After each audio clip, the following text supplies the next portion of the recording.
Hello and welcome back. If you're settling in for the night, getting comfortable, winding down after whatever today decided to throw at you, good. You're in the right place. Tonight we're spending a couple of hours in Quahog, Rhode Island. And I don't mean we're doing a recap of the plot or going through the best cutaway gags in order. What we're doing tonight is something a bit more unhurried than that. We're going to go through the Family Guy iceberg, the layers of this show that sit underneath the chicken fights, and the fart jokes, and Peter hurting his knee. The creation story, the characters, and what they actually represent when you look a bit closer. The episodes that never made it to air, the theories that are genuinely unsettling once you've heard them. And a few facts about this show's history that are strange enough to feel made up, even though they're not. There's a lot of ground to cover, but we're not in a hurry. That's sort of the point of tonight.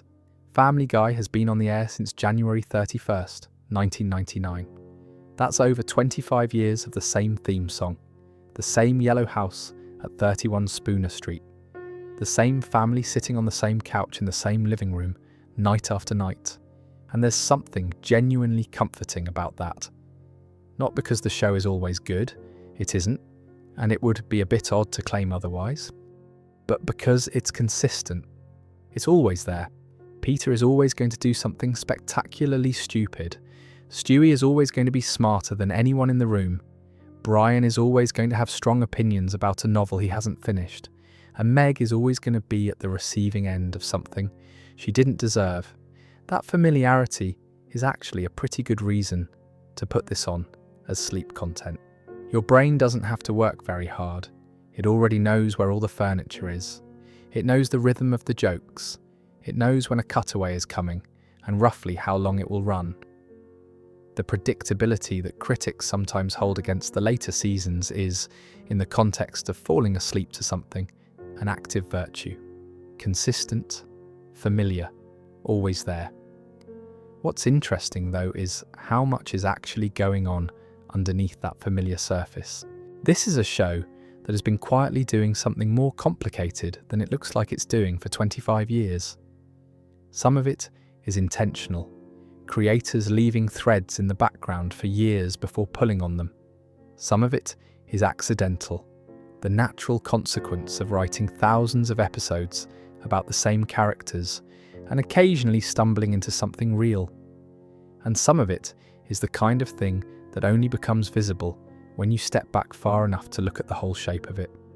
So that's what tonight is. We'll start at the beginning, the actual beginning, before the Super Bowl premiere, before the pilot, before any of it. And we'll work our way down through everything that came after. If you haven't subscribed yet, by the way, it's a nice thing to do and it doesn't cost anything. There's more of this kind of video on the channel and more on the way, right? Let's go to Quahog. The story of Family Guy begins at the Rhode Island School of Design, which is one of those facts that feels slightly incongruous the longer you think about it. RISD is an art and design college in Providence, Rhode Island. Properly prestigious, properly serious, the kind of place where people go to study fine art and architecture and graphic design and illustration. It is not, historically, where adult animated sitcoms come from. But Seth MacFarlane was there in the early 1990s studying film animation, and while he was a student, he made 2 short films. The first was called The Life of Larry. The second was Larry and Steve. And if you've ever watched Family Guy, you can clock exactly what those films were, because Larry is Peter Griffin, a heavyset, not particularly bright man stumbling through domestic life. And Steve is Brian Griffin, his erudite, literate, slightly neurotic dog who is considerably smarter than the people around him. The DNA is unmistakable. MacFarlane had essentially made Family Guy already, as a student, without calling it that. A Hanna-Barbera executive saw the films and hired MacFarlane to work at the studio. He spent a couple of years there before deciding to pitch something of his own. In May 1998, he put together a 15-minute demo reel and presented it to Fox executives. He was 25 years old, not 25, and already accomplished, just 25. The kind of age where you're still slightly surprised that adults take you seriously in meetings. Fox liked what they saw. They greenlit the series, and on January 31st, 1999, Family Guy premiered immediately after Super Bowl 33 and drew approximately 22 million viewers, which is an extraordinary number for any television debut, and a particularly extraordinary one for an animated series about a dumb dad from Rhode Island. Here's what people often don't think about when they picture that first season. It was a genuinely different show to what it eventually became. Quieter, warmer, more grounded, which sounds like a strange thing to say about a program where a baby builds a weather control device in his room. But it's accurate. Peter Griffin in season 1 was stupid, yes, but he was stupid in a way that felt human rather than cartoonish. He loved his family. He was embarrassed when he did something wrong. He actually tried. Lois had patience, but also an edge. You could see the shape of a real person underneath the jokes. Meg was awkward, but her parents cared about her in a way the show would later mostly abandon. Chris was cheerfully dim, and Stewie was a properly menacing figure, a baby who had built a mind control device and spoke with an upper-class British accent and had specific, detailed plans to kill his mother and achieve world domination. Even the weird parts had a logic to them. The show had a rhythm. It felt like a specific thing made by a specific person who had a specific vision of what he was trying to do. Now, Seth MacFarlane voices 4 of the main characters himself: Peter, Stewie, Brian, Quagmire, plus Carter Pewterschmidt, Tom Tucker the news anchor, and somewhere around a dozen recurring voices depending on the episode. The logistical reality of that in a recording session is something that doesn't get talked about enough. He's essentially having conversations with himself, recording both sides of a scene, leaving gaps for the other voice he'll do later. The range required to keep those characters distinct across hundreds of episodes is impressive, even if you're not particularly a fan. He won the Emmy for Outstanding Voiceover Performance in 2000, 2016, 2017, and 2019. Alex Borstein, who voices Lois, won it in 2018. These are not novelty awards handed out because animated shows are charming. They're the same category that gets given to the people doing serious vocal work in serious projects. The performances hold up to that scrutiny. The budget in the early years was somewhere around $2 million per episode. The core cast members, Borstein, Seth Green, Mila Kunis, eventually renegotiated to salaries in the range of $175,000 to $225,000 per episode at various points. MacFarlane, somewhat unusually, paid himself $50,000 per episode for his voice performances specifically, kept separate from his creator and executive producer fees. There's something appealing about the origin story because it's modest. A student films 2 short movies about a fat man and his dog. A studio executive happens to see them. A young man gets a meeting with Fox. And then 25 years later, the show is still running and still on your screen at whatever time it currently is. What makes the origin story particularly interesting is how much of the final show was already present in those student films. Brian and Steve, the proto-Brian, already had the wit and the slight melancholy. Larry, the proto-Peter, already had the cheerful obliviousness. The fundamental creative vision was formed before the network deal, before the budget, before the staff writers and the animation pipeline and the guest star bookings. MacFarlane knew what the show was when it was still 2 short films on a reel that only a handful of people had seen. That clarity of vision is rarer than it sounds. A lot of television shows are shaped more by committee and network notes and the gradual accumulation of writer room decisions than by any single originating idea.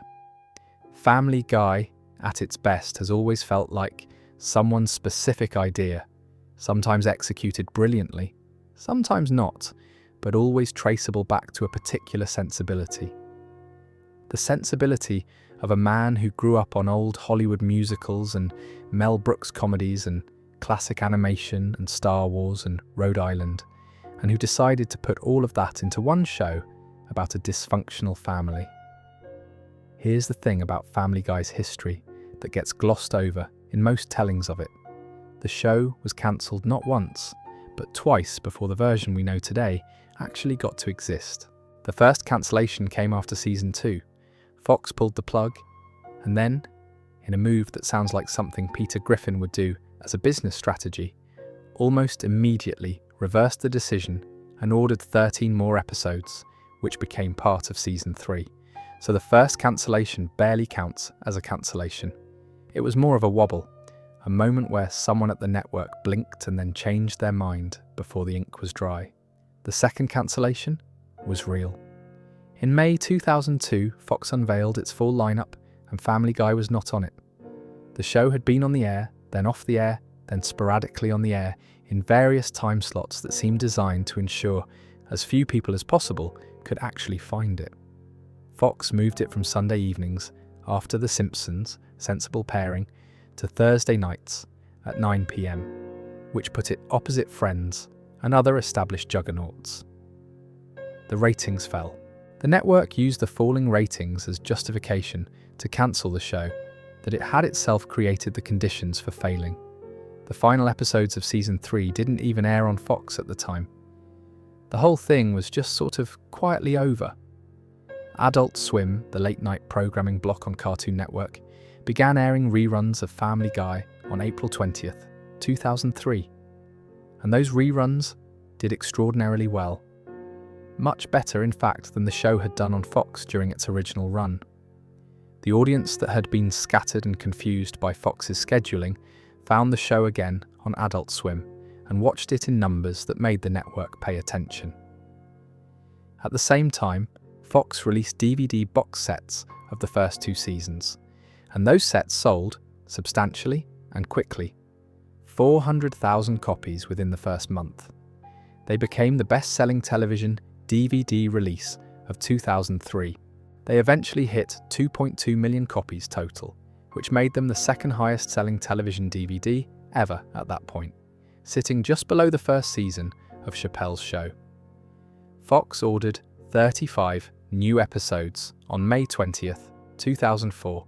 Season 4 premiered on May 1st, 2005. The show was back. Now, the reason that this matters, and the reason television historians actually cite it as a significant event, is that Family Guy became formally recognised as the first television show ever revived primarily through DVD sales. Not a change in network, not a fan letter campaign, not a critical reassessment or a streaming platform acquiring the rights. People bought the DVDs in large enough numbers that Fox did the maths and decided the audience was actually out there. Every show that has come back through some form of digital resurrection since then, every cancelled series that found its audience on a streaming platform and generated enough conversation to merit new episodes, owes something to what Family Guy established was possible in 2004. The mechanism was different. The principle was the same. If enough people show you they want something, someone will eventually provide it. What came back in 2005 was not exactly the same show that had been cancelled in 2002. The humour had shifted. The cutaway gags, which had always been part of the format, became more central to the show's identity. The ratio of grounded character moments to absurdist digressions tilted toward the absurdist. This is worth noting because the show that most people know, the one defined by rapid-fire pop culture references and increasingly elaborate non-sequiturs, is really the post-revival show. The show that premiered in 1999 and ran through 2002 was something adjacent but different. Not worse necessarily, just different. There's a version of the timeline where the second cancellation is permanent, where the DVD sales are good but not good enough, where Adult Swim moves on to something else, where Seth MacFarlane takes the career he'd built in animation and goes somewhere else with it. That version of the timeline is one where an enormous amount of what we think of as early 2000s adult animation simply doesn't exist. American Dad, which MacFarlane created and which premiered in 2005, doesn't happen in that timeline. The Cleveland show doesn't happen. The cultural footprint is just gone. The revival is one of the stranger stories in American television because it required a series of things to go right that had absolutely no reason to go right. The right licensing deal, the right timing on the DVD releases, the right demographic on Adult Swim to generate the right word of mouth. Take any one of those variables out and the show ends at season 3. It's also worth contextualizing what Fox was doing to its own schedule during the period Family Guy was being cancelled. The network had a well-documented habit of acquiring creative, unconventional projects and then cancelling them before they had time to find their audience. The list of shows Fox cancelled in roughly the same window as Family Guy includes Freaks and Geeks, Undeclared, Firefly, Wonderfalls, and a dozen others that have accumulated cult status precisely because they ended before they could become mainstream. Some of those shows never got the second chance. Family Guy got one, and the mechanism it used, DVD sales, Adult Swim reruns, the demonstration of existing demand through commercial behaviour rather than through petition, turned out to be replicable in the digital era in ways that letter-writing campaigns never quite were. It didn't end at season 3, and there are currently something in the range of 450 episodes of it. There's a piece of casting trivia about Family Guy that surprises people who've been watching the show for years without knowing it, which is that Meg Griffin was not always voiced by Mila Kunis. For the first handful of episodes, somewhere between 7 and 9, depending on which source you're consulting, the voice of Meg belonged to Lacey Chabert. At the time, Chabert was also playing Claudia on Party of Five, which was a moderately significant drama running on Fox. The two commitments overlapped in a way that made it impossible to do both properly, and Chabert eventually left Family Guy to focus on the other work. Mila Kunis came in for the audition and got the part, stepping in from around episode 10 of season 1. If you go back and watch those first few Meg-heavy scenes, there aren't that many of them because Meg's screen time has always been distributed unevenly. You can hear the difference. Chabert's Meg has a slightly different register, a bit less resigned, a bit more conventionally teenage. Kunis brought something that suited where the character was eventually going, which is increasingly defined by a kind of weary, almost philosophical acceptance of her family's treatment of her. And that treatment is worth talking about because it's one of the more unusual character dynamics in the show's history. Meg Griffin is the family's scapegoat. This is not subtle. From roughly the middle of the revival era onward, there's a running joke that the appropriate response to anything Meg says or does is dismissal, mockery, or barely concealed contempt. Peter ignores her or actively insults her. Lois loves her in a distracted way that still manages to be unkind. Chris barely registers her existence. Even Stewie, who is a baby, treats Meg with disdain. Now, the easy explanation is that this is just a running gag that the writers found funny and kept returning to, and that's probably part of it. But there's a slightly more interesting reading, which is that Meg functions as the family's emotional pressure valve. When the Griffin household's accumulated dysfunction needs somewhere to go, when Peter's obliviousness and Lois's buried frustrations and everyone else's general chaos builds up to a level the family can't process, it lands on Meg. She absorbs it. She doesn't leave. She just keeps absorbing it. The season 10 episode, Seahorse Seashell Party, is the one time the show addressed this directly and somewhat uncomfortably. Meg, during a hurricane that has the family trapped inside together, finally breaks. She stops absorbing. She tells her parents and her brothers exactly what she thinks of how they've treated her, and it's not funny when it happens. It's actually quite a difficult scene to watch because the writing doesn't undercut it with a joke. She's right about everything she says.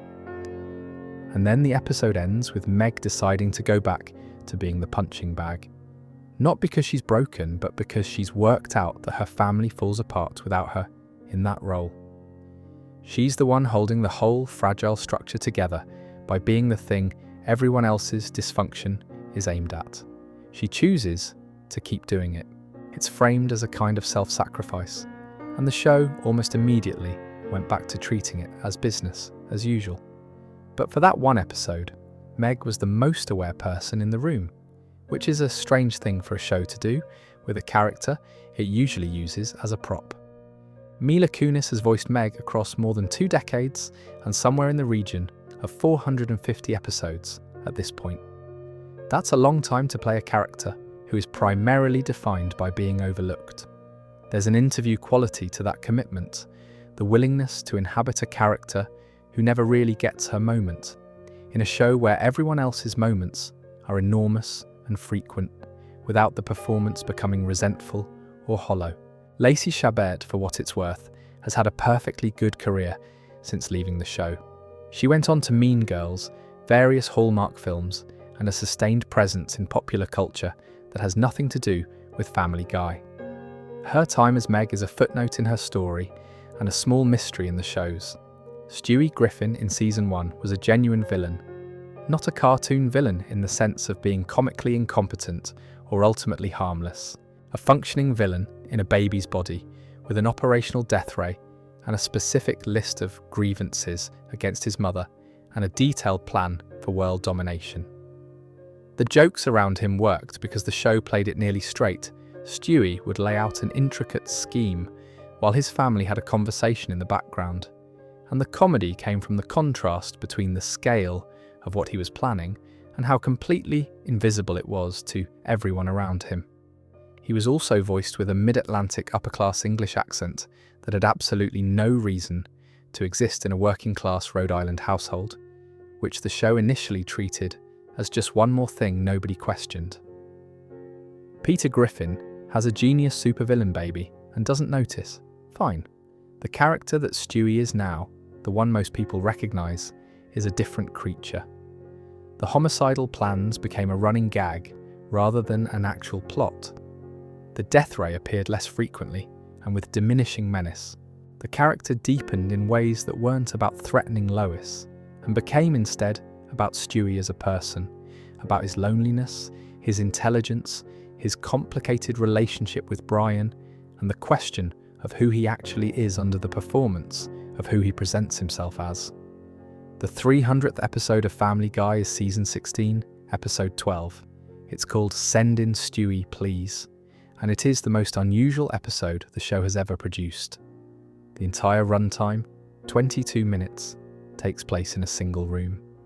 Stewie has been sent to see a child psychologist named Dr. Cecil Pritchfield because Stewie pushed another child down the stairs at school. There are no cutaway gags, no B-plot, no Peter doing something ridiculous in a parallel storyline. No slapstick, no violence, just a baby and a therapist having a conversation for the full length of the episode. Stewie begins the session the way he always begins things, with his defences fully deployed. He's sarcastic and combative, and he takes the therapist apart within minutes, observing details about the man's personal life with Sherlock Holmes-style precision. He performs intelligence the way a very specific kind of lonely person performs intelligence, as a way of keeping everyone at a careful distance. If you're always the most perceptive person in the room, nobody ever gets close enough to notice what you're actually feeling. Dr. Pritchfield is patient. He doesn't react to the provocation, he just waits. And slowly, over the course of the episode, the armour starts coming off. Stewie admits he's lonely. He talks about the other children at school, and how he doesn't understand them, and how they don't understand him, and how the gap between those two things has started to feel permanent. He says things that are sad in a way that the show usually doesn't let its characters be sad. And then the accent goes. At the end of the episode, for a few lines, Stewie stops performing. The upper-class British inflection disappears and is replaced by something more like a regular Rhode Island child's voice. And then he puts it back on and leaves. The episode confirms, as actual canon, not a fan theory, that the accent is a psychological construction. Stewie built this character, the theatrical, superior, uniquely accented Stewie, as a way of existing in a world where the alternative was just being a baby that nobody took seriously. He turned himself into a character because characters have more control over their situations than babies do. The persona is armor. The accent is armor. The genius supervillain thing is armor. And under all of it is a kid who's lonely and doesn't know what to do about it. There's a reading of Stewie as a kind of exaggerated self-portrait of Seth MacFarlane that the show has never officially endorsed, but that is difficult to entirely dismiss. A precociously intelligent, creative person who performs a very specific character, erudite, theatrical, slightly arch, and who uses that performance to manage the gap between how they experience the world and how the world expects them to behave. The gap is the same. The mechanism is the same. The loneliness, possibly, is the same. The episode won an Emmy nomination and is considered by many people who have watched the show carefully to be its single best episode. A 22-minute conversation in a room. No jokes, really, no gags. Just something true about a character that 20 years of gags had been slowly circling without ever quite landing on.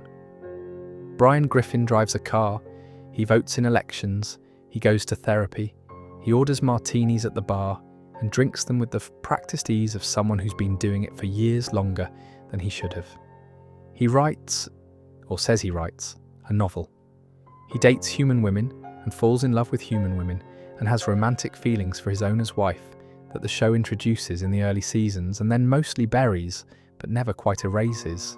He is ostensibly a dog. Brian is one of television's genuinely unusual characters because he exists in a kind of permanent suspension between two states. He's a pet in the household. He has a food bowl. He occasionally does animal things. There are jokes built around the friction between his domesticated dog existence and his aspirations to something more elevated. But he's also fully a person, with all the complications and failures that come with that. The show doesn't resolve this tension because the tension is the point. Brian's tragedy, and he is a tragic figure if you watch him closely enough, is that he is exactly intelligent enough to understand the life he's failing to live up to, and not quite capable enough to actually live up to it. The novel is the recurring symbol of this. Brian has been working on a novel across most of the show's run. It's never finished. There are episodes built around him, attempting to finish it. There are moments where other characters ask about it with the particular gentleness people use when they've stopped expecting a real answer.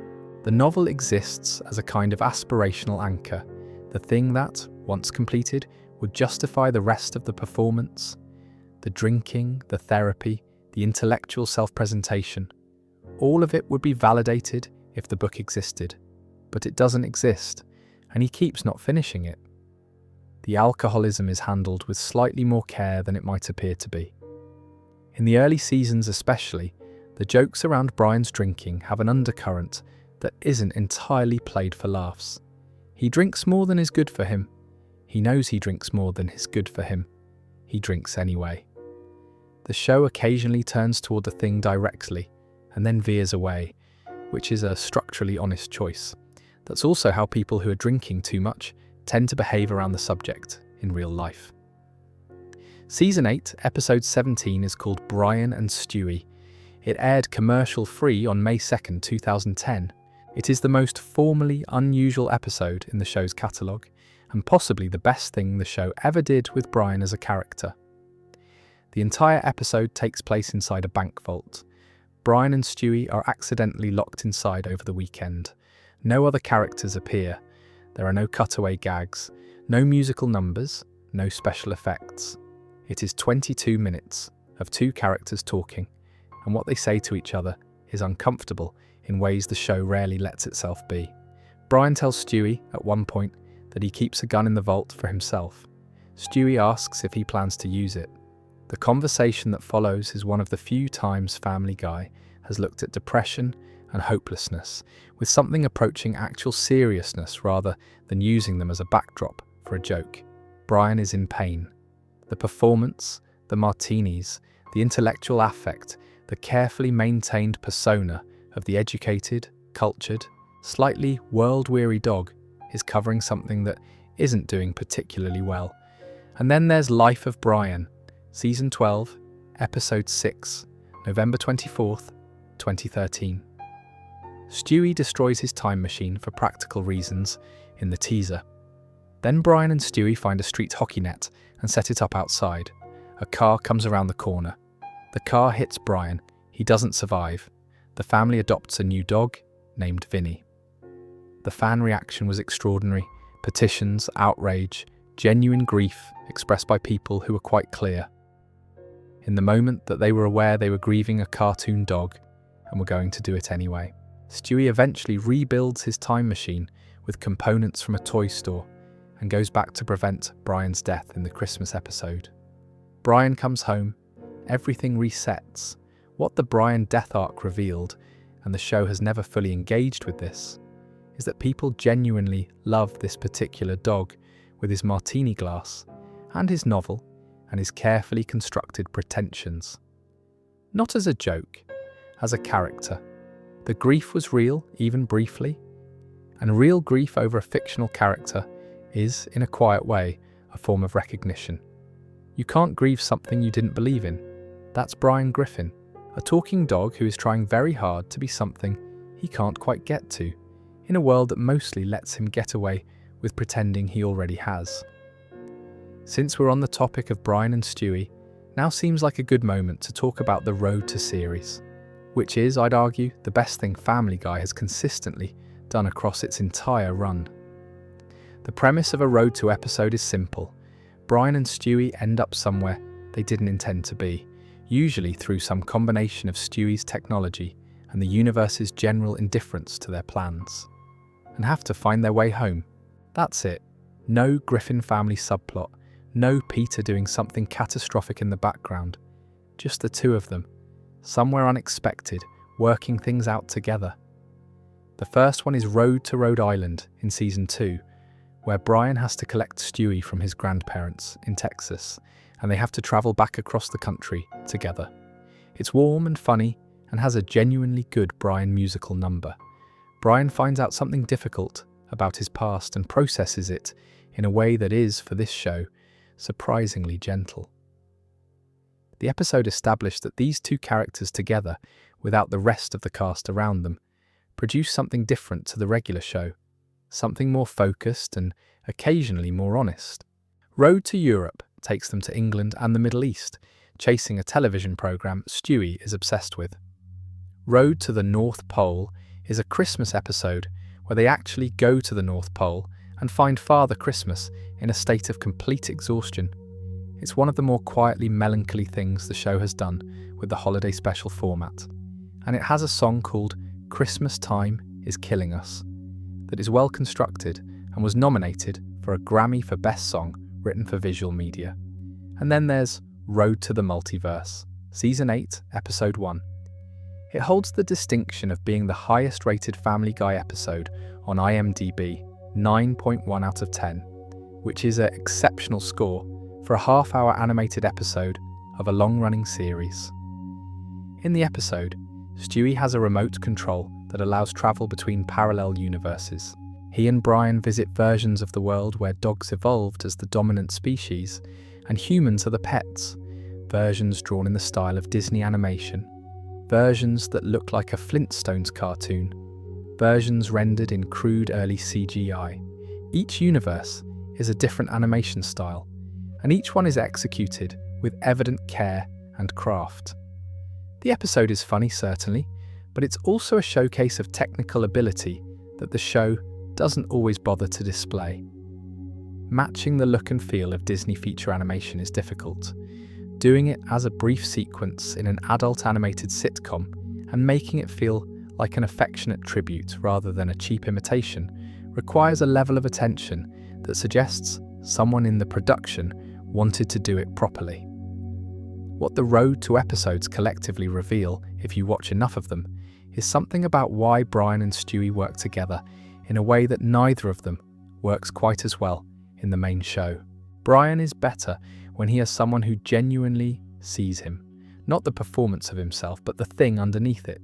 Stewie is better when he has someone to take care of, when the genius and the technological capability have a human application rather than just an abstract one. Their friendship, which is real and consistently depicted as the most important relationship either of them has, is the emotional core of a show that often pretends it doesn't have an emotional core. The Road to episodes are also, practically, a gift to sleep content. They're self-contained. They have a gentle rhythm. They begin with a premise and travel somewhere unexpected and come home. There's usually a song, and the ending is almost always warm in a way that the main show's endings often aren't. There's one more road to worth mentioning, which is Road to the Pilot from Season 10, technically a Road to episode in spirit, if not always in name, where Brian and Stewie use time travel to visit the original 1998 Family Guy pilot. It's meta in the way that shows occasionally become when they've been running long enough to have real history worth examining, and it handles the self-reference with enough genuine affection for the earlier material that it doesn't feel like condescension toward what the show used to be. It's the show looking back at itself with a mixture of fondness and mild embarrassment that is, honestly, a pretty reasonable response to having been on the air for over a decade. Let's talk about Ernie the Giant Chicken. The feud between Peter Griffin and a large anthropomorphic chicken named Ernie is one of the stranger recurring elements in a show full of stranger recurring elements. It begins in Season 2 with a coupon. Ernie gives Peter a coupon that has expired. Peter, naturally, takes this personally. The chicken, naturally, defends himself. And then they fight. An elaborate, extended, oddly choreographed brawl that travels across rooftops and through buildings and ends in an explosion that both of them walk away from. They fight again, and again, and again. Across Season 4, Season 8, Season 11, and beyond, the fights keep happening. They escalate each time, in scale, in duration, in the amount of structural damage done to whatever environment they happen to be fighting through. By the later seasons, a chicken fight sequence is a serious production undertaking, treated with the attention to choreography and staging that you'd associate with a proper action sequence. The thing is, they're expensive, not expensive by feature film standards obviously, but expensive relative to standard Family Guy animation. The fights involve complex staging and detailed backgrounds and movement that requires more care than a cutaway gag where Peter does something at a party. The team that does them, and there is apparently a consistent team that handles these sequences, approaches each one as though it genuinely matters how the geography of the fight tracks from beat to beat. There's a fan theory about the chicken fights that is one of the more appealing readings of a recurring joke. The theory is that the chicken fights are the one context in which Peter Griffin is genuinely competent. In his regular life, Peter is passive, clumsy, easily confused, perpetually the victim of circumstances he doesn't understand and decisions he doesn't think through. He bounces from situation to situation, and mostly things happen to him rather than being driven by him. But against Ernie, Peter is capable, active, focused. He keeps going. He doesn't give up. He wins eventually, every time. The chicken fights are Peter doing something well. They're his arena. The fact that the arena is a completely absurd one, a decades-long war with a giant chicken over an expired coupon, doesn't change the mechanics of what's happening. It might even be the point. Ernie the Giant Chicken has a wife. Her name is Lois, not Griffin Lois, a different Lois, and the show occasionally acknowledges that Ernie has a domestic life outside of his periodic encounters with Peter. There's an episode in Season 8 where Peter and Ernie's fight ends with them both injured and bedridden, and they end up spending time at each other's houses in recovery, and something almost friendly happens between them before the circumstances inevitably reset and they're fighting again. The show has never resolved the chicken feud, and it probably shouldn't. Some of the best recurring bits in animation are built around permanent irresolution. The fight just keeps going. The coupon stays expired, and every few seasons Peter Griffin gets to be good at something. Every long-running television series has a few episodes in its history that didn't make it through the normal pipeline, that got pulled, refused, or delayed for reasons that say something about the relationship between a network, a creator, and the limits of what can be broadcast at a given moment. Family Guy has more of these than most shows its size, and a few of them are interesting as documents of where those limits were at different points in time. The first one worth discussing is When You Wish Upon a Weinstein. The episode involves Peter deciding that he wants to convert Chris to Judaism because Peter has become convinced, through a series of typically Peter-brained logical leaps, that Jewish people are better with money, and that if Chris were Jewish, Chris would therefore be better with money. It's a blunt premise. Fox refused to air it. The episode eventually premiered on Adult Swim in November 2003 and on Fox itself in December 2004, so it did eventually broadcast, just not through the channel that commissioned it, and not in any kind of timely fashion. There are also reports that the episode was banned from Teletoon's programming in Canada, though the circumstances around that are not especially well documented. The second episode is called Partial Terms of Endearment, and it's the most straightforwardly unusual case of the three, because it's the only one that is still, in 2026, essentially unavailable on mainstream streaming platforms in the United States. The episode is from Season 8. In it, Lois agrees to be a surrogate mother for a couple who cannot have children. The episode deals with the pregnancy, the couple, and the decision Lois eventually faces about what to do when the couple dies in an accident. Fox refused to air it in the US, citing the content as too sensitive for broadcast. It aired on BBC Two in the UK. It's available on DVD. It is not currently on Hulu. It is not on Disney+. To watch this episode legally in the United States today, you need a physical disc. That's a strange situation for a show of this age and visibility, to have a legitimate, fully produced episode that has been unavailable on every major American streaming platform for its entire existence. It's not a lost episode, it's just in a kind of permanent limbo. The third case is Turban Cowboy, and the timing of what happened to this episode is uncomfortable in a way that has nothing to do with the content of the episode itself. The episode aired in March 2013. Among the various cutaway gags in it was one showing Peter driving a car into participants at the Boston Marathon. The episode aired. People watched it. Normal television things happened. In April 2013, the Boston Marathon bombing occurred. Fox and Hulu pulled the episode within days of the bombing. The episode has not been widely available since. The timing was purely coincidental. The episode was written, animated, and broadcast months before the event. But the overlap was uncomfortable enough that the practical decision was to remove it rather than leave it in circulation. It was not pulled because of anything the show intentionally did. It was pulled because one specific gag, which had been completely inoffensive when it aired, suddenly sat next to a real event in a way that made it unwatchable. And then there's the unaired rough pilot. This is one that most people don't know about because it predates the broadcast pilot and was never meant to be seen. It's a version of the show that existed before the show was the show. A rougher, earlier pass at what Family Guy might be, made before Fox put proper production resources behind it. This rough pilot was considered lost for years and then leaked in 2025. Watching it, if you're curious enough to find it, is a bit like looking at an early draft of something, recognisably the same thing but not quite assembled yet. On the morning of September 11th, 2001, Seth MacFarlane had a ticket on American Airlines Flight 11. This is not a Family Guy storyline. It's not a cutaway gag or a fan theory or something that exists inside the fictional world of Quahog. It's a real thing that happened to the person who created the show.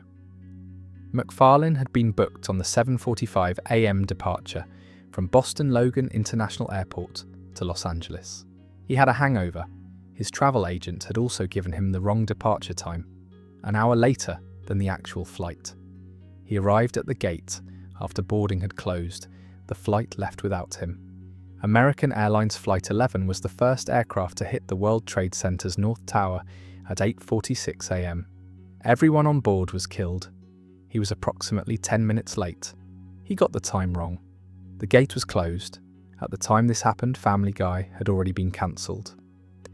The second cancellation, the real one, had occurred in May 2002. So actually, September 11th, 2001, fell during the show's last functioning season, Season 3, which was airing irregularly and was clearly on its way out regardless. MacFarlane was alive, but the show's immediate future was already uncertain. The survival of one and the cancellation of the other happened in the same narrow window of time. The reason this story matters to Family Guy's history is not precisely because of what it means for the show's continuity, though without MacFarlane, there's no revival, no Season 4, none of what followed. It matters because of the relationship between the real event and the fictional one. MacFarlane has talked about it in interviews with what he's described as a measure of survivor's guilt, the awareness that something random and trivial, a wrong departure time, and a hangover puts him on the right side of one of the worst events in American history. And then the show he created went on to make jokes about September 11th, several of them. Not with any particular malice that the show makes jokes about everything, but with a specific awareness that the creator of these jokes had a different relationship to that event than most people writing comedy around it. There's an episode, Road to the Pilot, in Season 10, where Brian uses time travel to prevent the September 11th attacks.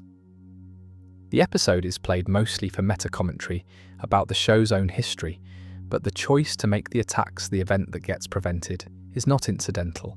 It's the show, its creator's show, circling something that is, for that specific creator, personal. And then there was Turban Cowboy, which we discussed in the previous section, with its Boston Marathon cutaway. That one had nothing to do with any personal experience. That one was just timing and bad luck. But the two events together, the Flight 11 connection and the Boston Marathon episode, give this show a stranger relationship to American tragedy than almost any other comedy program in its era. If MacFarlane had made that flight, the story ends at Season 3. The DVD revival doesn't happen because there's no one to steward it. The show becomes a cancelled animated sitcom that people remember fondly, like so many other things from that era of Fox programming. No Star Wars parodies, no Stewie therapy episode, no 300th episode about loneliness, no 450 episodes, just a few seasons of something that could have been more. He didn't make the flight, he got the time wrong. There's a particular kind of internet conversation that springs up every few years about Family Guy having predicted something. A news event happens, someone goes back and finds a Family Guy cutaway that resembles it, and for a couple of days everyone talks about Seth MacFarlane as though he has some kind of unsettling access to future information. The honest version of this is considerably less dramatic than the framing suggests. Family Guy has been producing hundreds of cutaway gags per season for over 2 decades. The volume of material is enormous. Some percentage of that material, by pure arithmetic, is going to coincidentally resemble something that later happens in the real world. That's not prophecy, that's probability.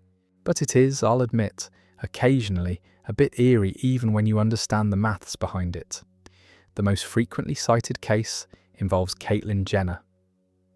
Years before Jenner publicly came out as a trans woman, in 2015, Family Guy had run a joke involving Bruce Jenner that, in retrospect, reads differently than it did at the time. The joke wasn't prescient in any meaningful sense. It was a crude reference based on tabloid speculation that existed in the culture at the time, but the fact that it aired when it did, and then the real story emerged later, created the impression of something the show knew. There are several cases involving celebrity deaths, jokes written about people who later died in circumstances that the gag had gestured toward. Bob Hope appeared in a cutaway that some people felt had a certain quality about it. There are more of these than there should be if you were being reasonable about it. But again, volume. 25 years of jokes about everybody. Some of them are going to land near something real. The stranger version of this phenomenon involves the show accidentally brushing up against events rather than foreseeing them. The Boston Marathon cutaway in Turban Cowboy which we talked about in the banned episode section, is the clearest example. Nobody foresaw anything. The show made a gag. The gag existed in the world. And then a real event occurred that made the gag unwatchable. The sequence ran in reverse to the prophecy narrative.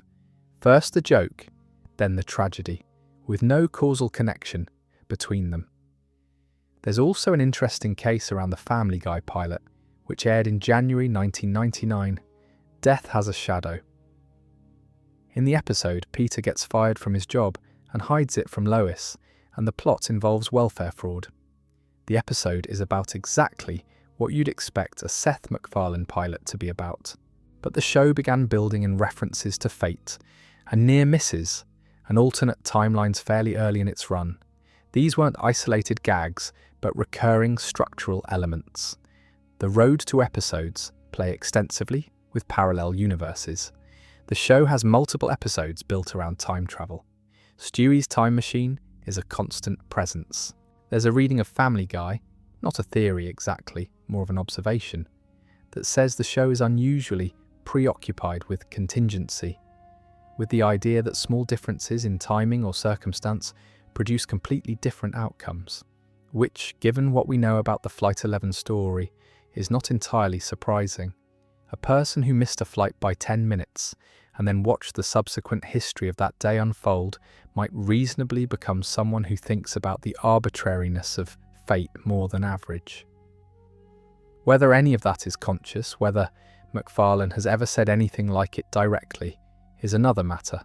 He hasn't, publicly, but it's there in the work if you look for it, this recurring attention to the moments where things could have gone differently. The near miss, the alternate path, the version of the timeline that almost happened. For a show that so often plays everything as disposable and impermanent, it has a surprisingly consistent interest in exactly how much hangs on which version of events occurs. It's worth taking a moment, since we're spending a couple of hours with this show, to actually think about the practicalities of what Seth MacFarlane does when he shows up to record an episode. He voices Peter, he voices Stewie, he voices Brian, he voices Quagmire, he voices Carter Pewterschmidt, Lois's wealthy and frequently contemptuous father. He voices Tom Tucker, the local news anchor. He voices Quahog's various background characters, one-off roles, additional parts that come up in a given episode. In any given recording session, he is moving between 4 or 5 or 6 distinct vocal characterizations that need to stay internally consistent, tonally separate, and emotionally specific to whatever the scene requires. The logistical reality of scenes where 2 of his characters talk to each other, Peter and Brian at the bar, say, or Stewie and Quagmire in the rare instances where those 2 share significant screen time, is that he records both sides. He does one pass as Peter, leaving gaps for the other characters' lines. He does another pass as Brian, filling those gaps. An editor pieces them together. The conversation you hear as a finished product is something that never existed as a conversation in any room. This isn't unusual in animation exactly, but the concentration of it in one performer is. Most animated ensembles have a broader spread of the vocal work across the cast. Family Guy funnels an extraordinary proportion of its character roster through one person. Alex Borstein, who has voiced Lois since the first episode, has talked about what it means to have maintained a character for this long. The small adjustments in how the voice sits in your body after a couple of decades. The way you stop thinking about it technically, and it just becomes a thing you do. She won the Emmy for Outstanding Voiceover Performance in 2018. That's 20 years into her time with the character, which is a pleasing data point about sustained excellence. Seth Green as Chris Griffin has a somewhat different case because Chris is a character the show uses intermittently rather than consistently. He shows up, does something well or badly, and the episode moves on. Green has managed to keep Chris feeling like a real person across that relatively thin distribution of screen time, which is actually harder than it looks. Mila Kunis as Meg, Patrick Warburton as Joe Swanson. Warburton's Joe is one of the great consistently deployed supporting voices in American animation. That combination of the actor's natural baritone with an unshakable cheerfulness in the face of everything Joe has been through is funny on a structural level every single time. And then there are the guest voices. The show has had essentially everyone at various points. The original cast of Star Trek, The Next Generation, in one episode. James Woods playing a fictional antagonist version of himself across multiple appearances. Carrie Fisher as Peter's boss Angela, a role she held for years before her death in 2016. Adam West as Mayor Adam West, an eccentric version of himself that ran for 15 seasons and worked completely, for reasons we'll get to when we talk about continuity. Family Guy has a reputation as a show that doesn't care much about continuity, and in many respects, that reputation is earned. Characters have contradictory backstories across different episodes. The Griffin house has been destroyed and rebuilt with alarming frequency. The rules of the universe shift depending on what a given episode needs. Peter's intelligence level varies wildly. These are not things the show tends to worry about, but there are things that stick, things the show has chosen to treat as permanent and has, by and large, honoured. Joe Swanson is a paraplegic. This has been true since season 1, when the backstory established that Joe was injured during a confrontation with the Grinch, which is the kind of origin story only Family Guy could produce with a straight face. The show has occasionally flirted with restoring Joe's ability to walk and then taken it back, but the baseline status remains. He's in the wheelchair. It's real. The show doesn't reset it. Diane Simmons, the local news anchor, died in the season 9 premiere, and then there were Fewer, a murder mystery episode that killed multiple recurring characters, and was notably the first episode broadcast in high definition. Diane was the killer. Stewie shot her before she could escape with her crimes. She's been dead since then. She stayed dead. Cleveland Brown left for his own spin-off series, The Cleveland Show, in 2009. When that show was cancelled in 2013, Cleveland came back to Quahog in season 12 with his new family in tow. The departure was acknowledged. The return was acknowledged. The continuity of his absence was not simply ignored. It was written into the show's ongoing story in a way that suggested someone paid attention to the geography of these characters' lives. Mike Henry voiced Cleveland from season 1 through season 19, somewhere in the range of 300 episodes. He stepped down in 2020, citing a belief that black characters should be voiced by black actors. Arif Zahir became the new voice of Cleveland starting in season 20. The transition was handled without fanfare, the way these things tend to be handled in long-running animation. Mayor Adam West, voiced by Adam West, the actual person, was written out of the show in season 17, in an episode called Adam West High, following West's death in 2017. The character was not recast, he was given a farewell episode. The show's treatment of that death was gentler and more respectful than it tends to be with most things, which felt appropriate. And Angela, Peter's boss at the brewery, was written out following Carrie Fisher's death in 2016, quietly removed rather than replaced. These moments where the real world intersects with Quahog, where a person who gave a character their voice is no longer there, are handled with a consistency that suggests genuine care. Quahog itself is worth spending a moment on. It's a fictional city in Rhode Island, and it's modelled, not very loosely, on Providence, where Seth MacFarlane studied at RISD and which he clearly has a specific familiarity with. The show uses real Rhode Island geography when it suits it, real New England cultural references, real aspects of the regional character. The fictional version of it is exaggerated and chaotic, but it's built on a foundation of actual place. The coastline, the neighbourhoods, the general cultural texture of a mid-sized northeastern American city. It's there in the background. The Griffin house is at 31 Spooner Street. The neighbours are Joe and Bonnie on one side, Quagmire on the other, Cleveland across the street in the earlier seasons. The Drunken Clam pub is the central social venue. These coordinates have been consistent enough across the show's run that Quahog feels, in a way that the best long-running television settings do, like a real place. Not a real place you could visit, but a real place in the sense that it has consistent rules and geography and relationships that the show respects most of the time. Now let's talk a bit about the people who surround the Griffins, because the main cast gets most of the attention, and rightly so, they're the ones carrying the show, but the supporting ensemble has accumulated enough history across 2.5 decades that there's interesting material sitting in the background if you look. Glenn Quagmire is the most obvious candidate for a closer look because he is, on the surface, one of the most one-note characters in the show's history. He's the hypersexual airline pilot next door. That's the joke. That's been the joke since season 1. But the show has done enough with him over the years that there are layers underneath the running gag that are worth acknowledging. The most surprising Quagmire moment in the show's run is not one of his usual storylines. It's a season 8 episode called Jerome is the New Black, where Brian and Quagmire end up having a direct conversation about why they dislike each other. Quagmire, in what is clearly an unusual emotional register for him, tells Brian exactly what he thinks of him: the drinking, the intellectual pretensions, the failed novel, the way he treats women, the way he treats the family. It's a detailed and largely accurate critique delivered with genuine anger.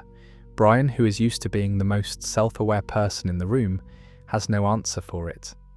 It's one of the most interesting scenes the show has ever written, because it uses the most cartoonish recurring character to say something true about the most supposedly complex one. Quagmire sees Brian clearly, maybe more clearly than any other character does. Season 17 introduced Quagmire's teenage daughter Courtney, which added a dimension to a character the show had mostly kept deliberately flat.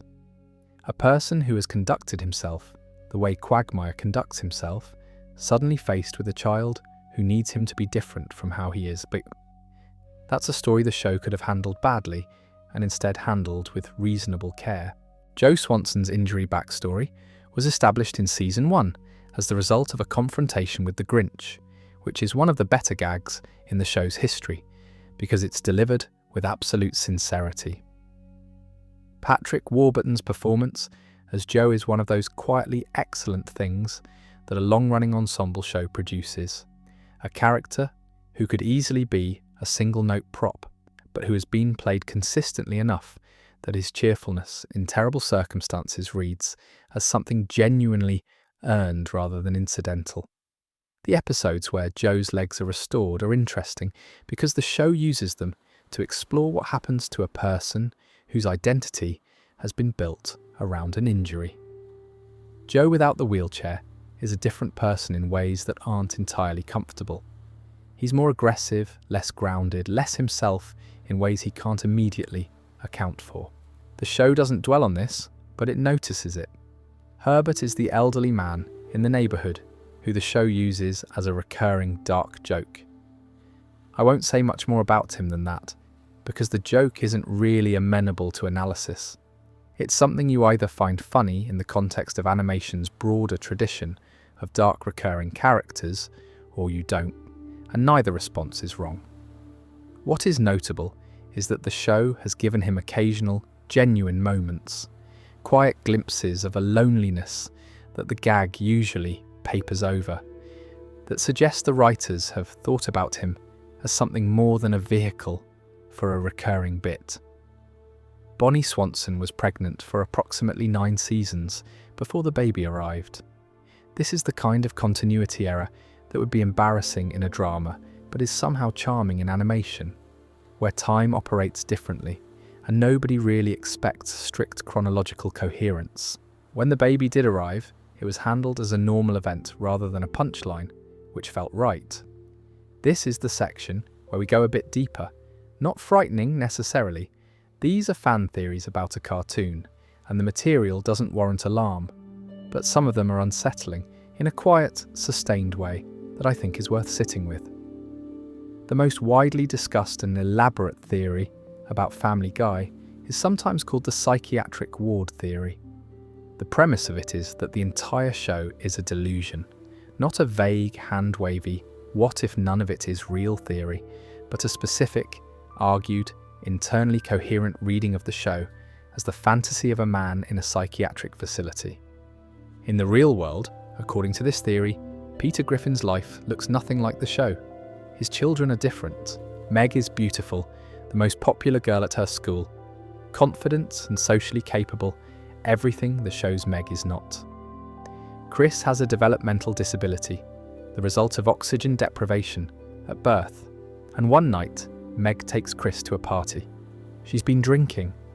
Chris needs to leave, and there's no one else. Meg drives. There's an accident. Both children are killed. Lois, pregnant with what would have been a third child, cannot survive the grief. She takes her own life. Peter loses everyone. His wife, his daughter, his son, his unborn child. All of it gone in the space of days.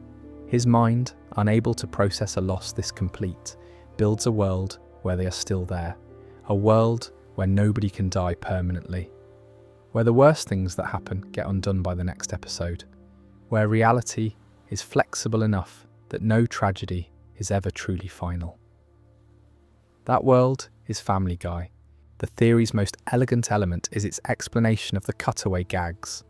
In the real world, Peter is in a facility. A therapist or a nurse speaks to him. The conversation, if it gets too close to the reality of his situation, triggers a dissociative episode.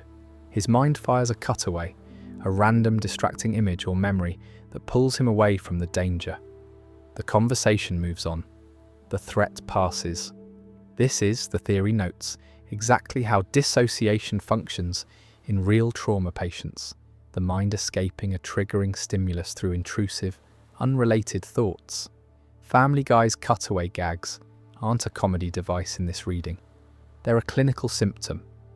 The theory explains Brian as the version of Peter that reads and thinks and aspires. The interior self that Peter believes he could have been in a different life, given form as a dog because the mind builds things in metaphors.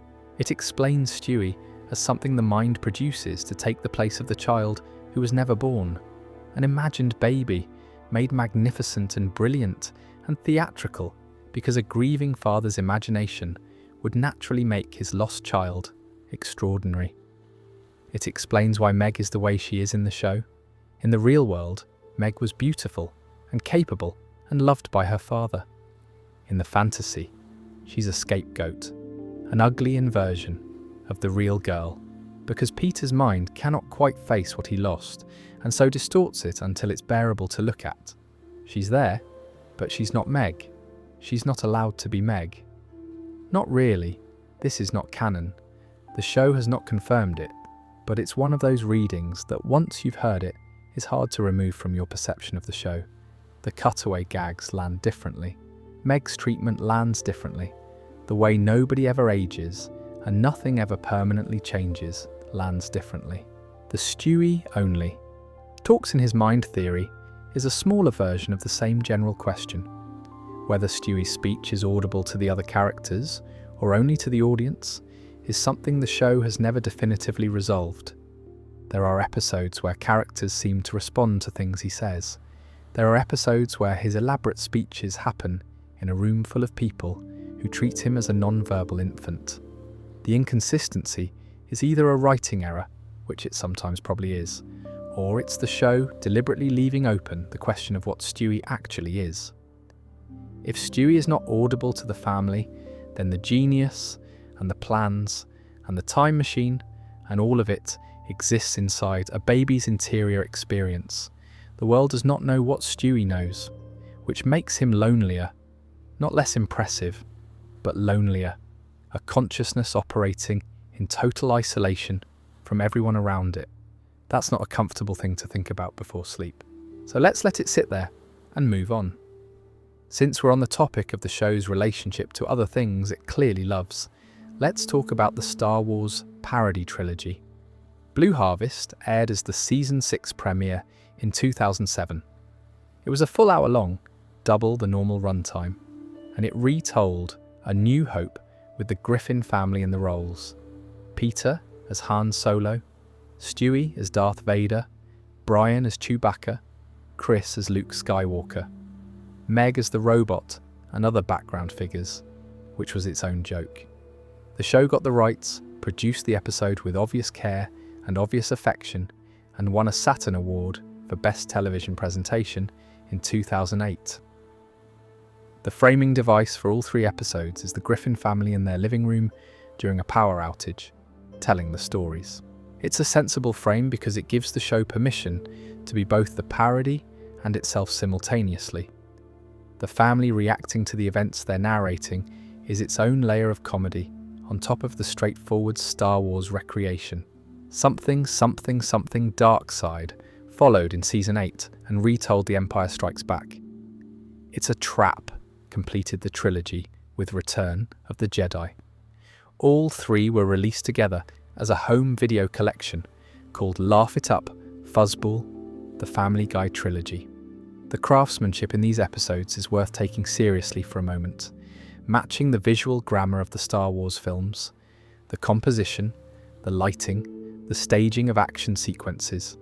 Inside a television animation budget is not simple. The team that worked on these episodes clearly had access to the films and clearly spent time with them. The parody works as parody, which means the source material has to be recognizable, and it is. The major sequences from the original trilogy are all there in forms that are clearly derived from close attention to what actually happened in them.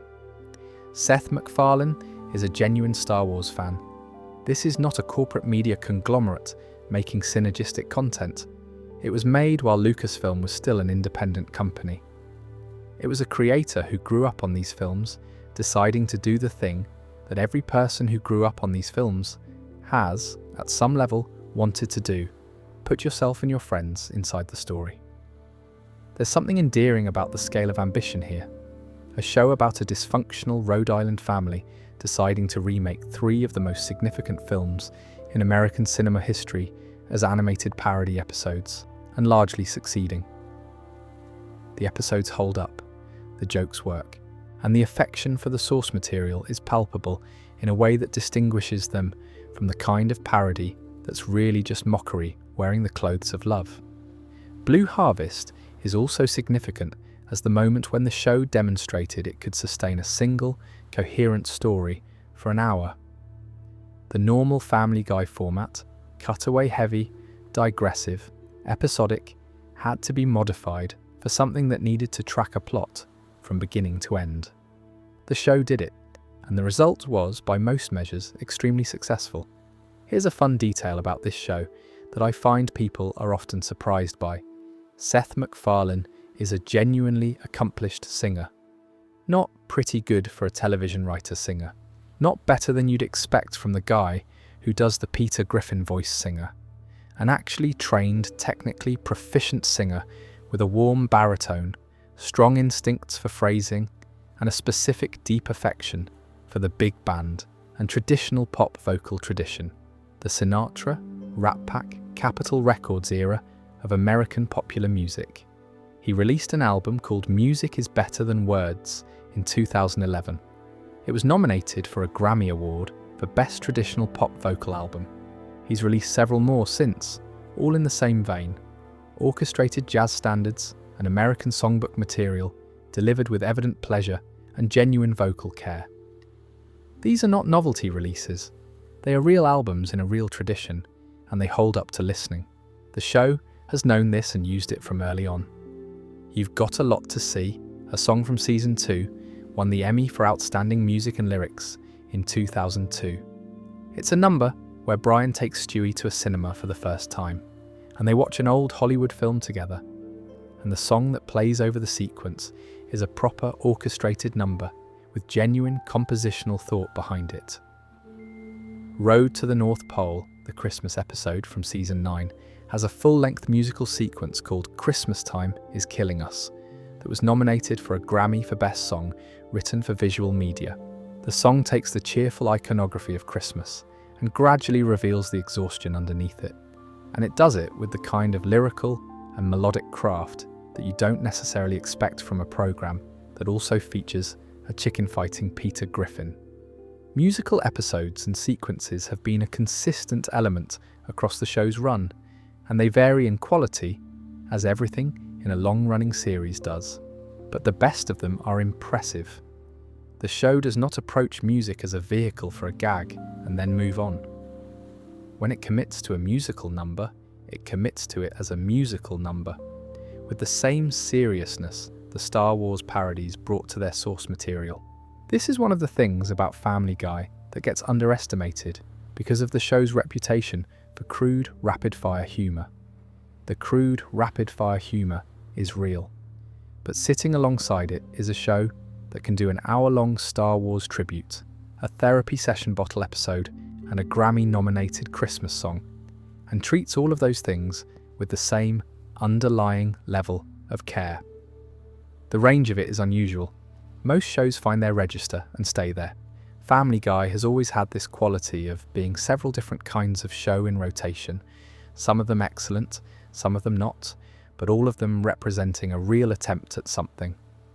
The Simpsons versus Family Guy conversation has been running for almost as long as Family Guy has existed, and it has always been slightly tiresome in the way that most which is better arguments are tiresome. The two shows are not actually in direct competition in any meaningful sense.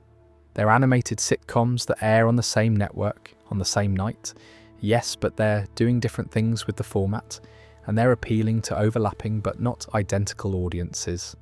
And the argument has mostly served as a vehicle for people to perform strong opinions about cartoon preferences, rather than as a genuine critical comparison. That said, the comparison exists for a reason. When Family Guy premiered in 1999, it was inevitable that it would be measured against The Simpsons. The Simpsons had been running for a decade at that point. It had invented, or at least codified, much of what we expect from a primetime animated family sitcom. It had a family. It had a stupid father and a patient wife and children with distinct personalities. It had a fictional American town. It had absurdist humour sitting alongside genuine emotional moments. Family Guy arrived with all of those same structural elements and with a distinct comedic sensibility that borrowed from Simpsons territory, whether it meant to or not. The Simpsons writing staff was not warm about the new arrival. There are accounts of friction from those years. Members of the Simpsons team who felt MacFarlane had taken too liberally from the template they'd built, combined it with edgier adult humour and rapid-fire referencing, and produced something that was successful partly on the strength of their groundwork. MacFarlane has always pushed back on this characterisation, and he's not entirely wrong to do so. The two shows are different in their comic sensibility and in what they're interested in doing with their characters. The tension simmered for years, occasionally surfacing in each show's gags about the other. Both shows made jokes about their rival that were funnier in proportion to how accurate they were. And then, in September 2014, they made an episode together. The Simpsons Guy aired as the season 13 premiere of Family Guy on September 28, 2014. It was 44 minutes long. The Griffins end up in Springfield due to a series of circumstances involving Peter writing an offensive newspaper cartoon and the family needing to flee Quahog.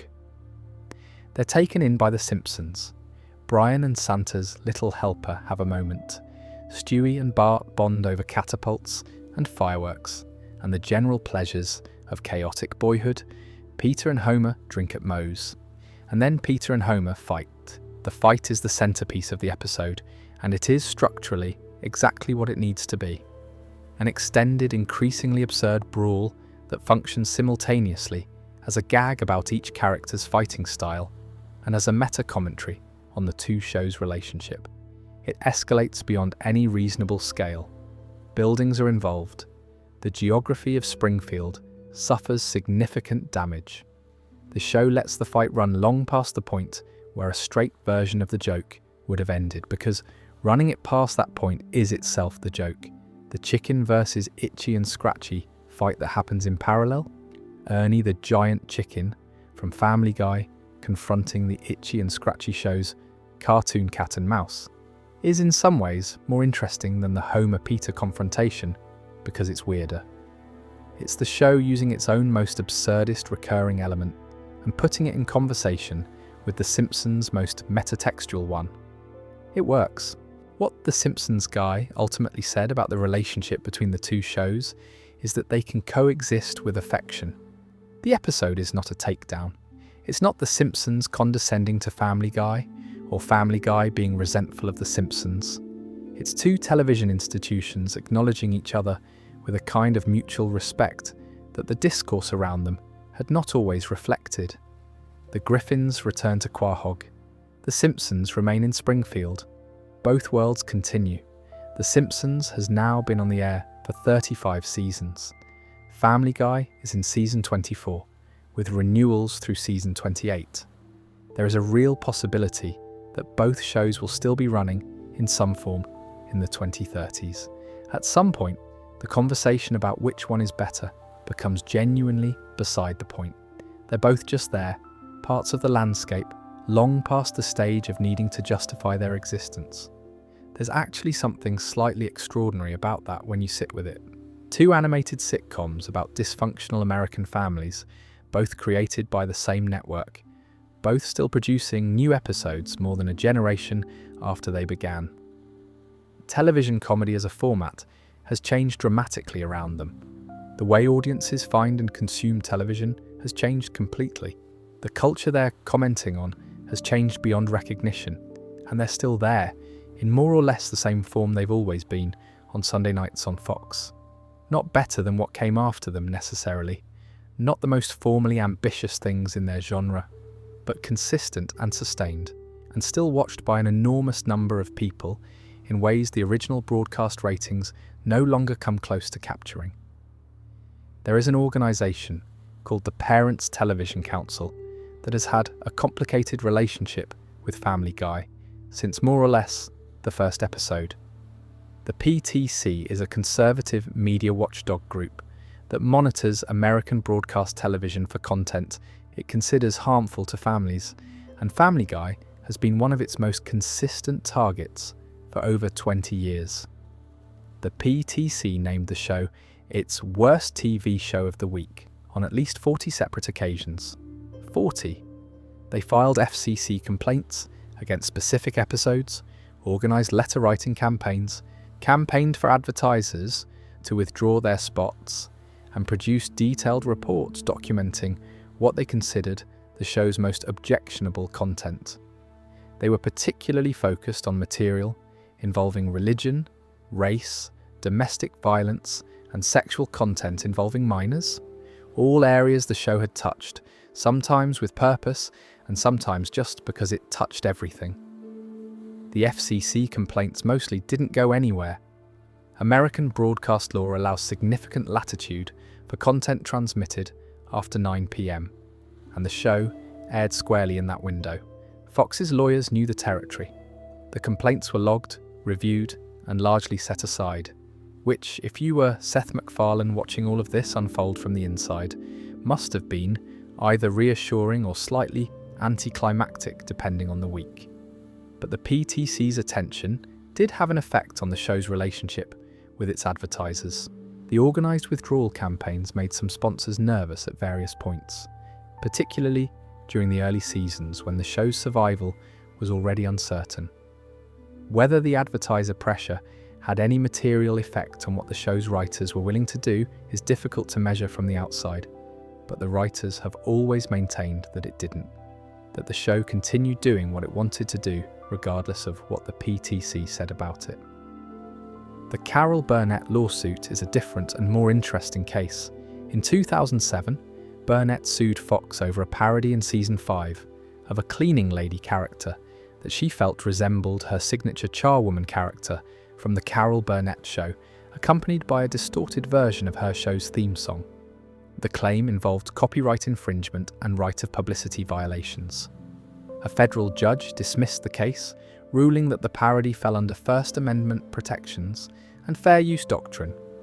The dismissal was upheld on appeal. What the lawsuit illustrated was the difficulty of drawing the line between parody and infringement when the subject of the parody is a beloved public figure. Burnett had not consented to the use of her likeness and her signature character in a context she found objectionable. The court's ruling said, essentially, that satire of public figures and their associated work is protected even without consent, even in forms the subjects find offensive. This is a consistent principle of American First Amendment law, and Family Guy has tested it more than once. The Bourne Company case was a separate legal matter involving the song When You Wish Upon a Star, or rather, a parody song called I Need a Jew that the show included in the same episode that Fox had refused to air for its content. The song used a melody that bore similarities to existing music, and the rights situation created some complications. The case was eventually settled or resolved without public resolution. The Venezuela situation is a footnote that I find quietly amusing. The Venezuelan government at some point banned a Family Guy episode that involved cannabis. Apparently, the content was considered to be promoting drug use and was therefore not appropriate for broadcast. The specific episode and the specific circumstances are not extensively documented in English language sources, but the fact that a South American government found it necessary to formally prohibit a Family Guy episode has a certain quality to it. The Parents Television Council controversy also produced, indirectly, one of the funnier side stories in the show's history.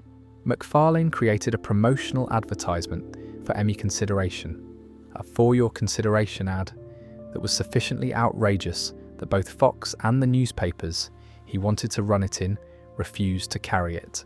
A television show's creator producing a promotional campaign for his own show that his own network found too provocative to distribute is a niche form of self-sabotage that only a certain kind of creative person is capable of. What all of these controversies add up to is a portrait of a show that has consistently occupied an uncomfortable space in the American media landscape. Too crude for the people who wanted it to be more responsible, too establishment for the people who wanted it to be more genuinely transgressive, popular enough to attract criticism from all directions, and persistent enough to still be there regardless of what any of those directions said about it. Let me take a moment for Peter Griffin himself, because I think he's the character in the show that gets the least interesting critical attention and deserves somewhat more than he usually gets. The surface reading of Peter Griffin is a fairly simple one.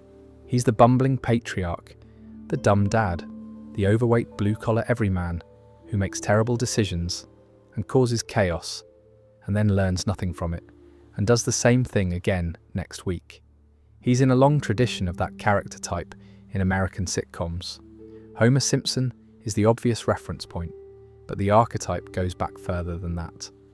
The lovable oaf who needs his smarter wife and more capable children to survive the consequences of his own obliviousness.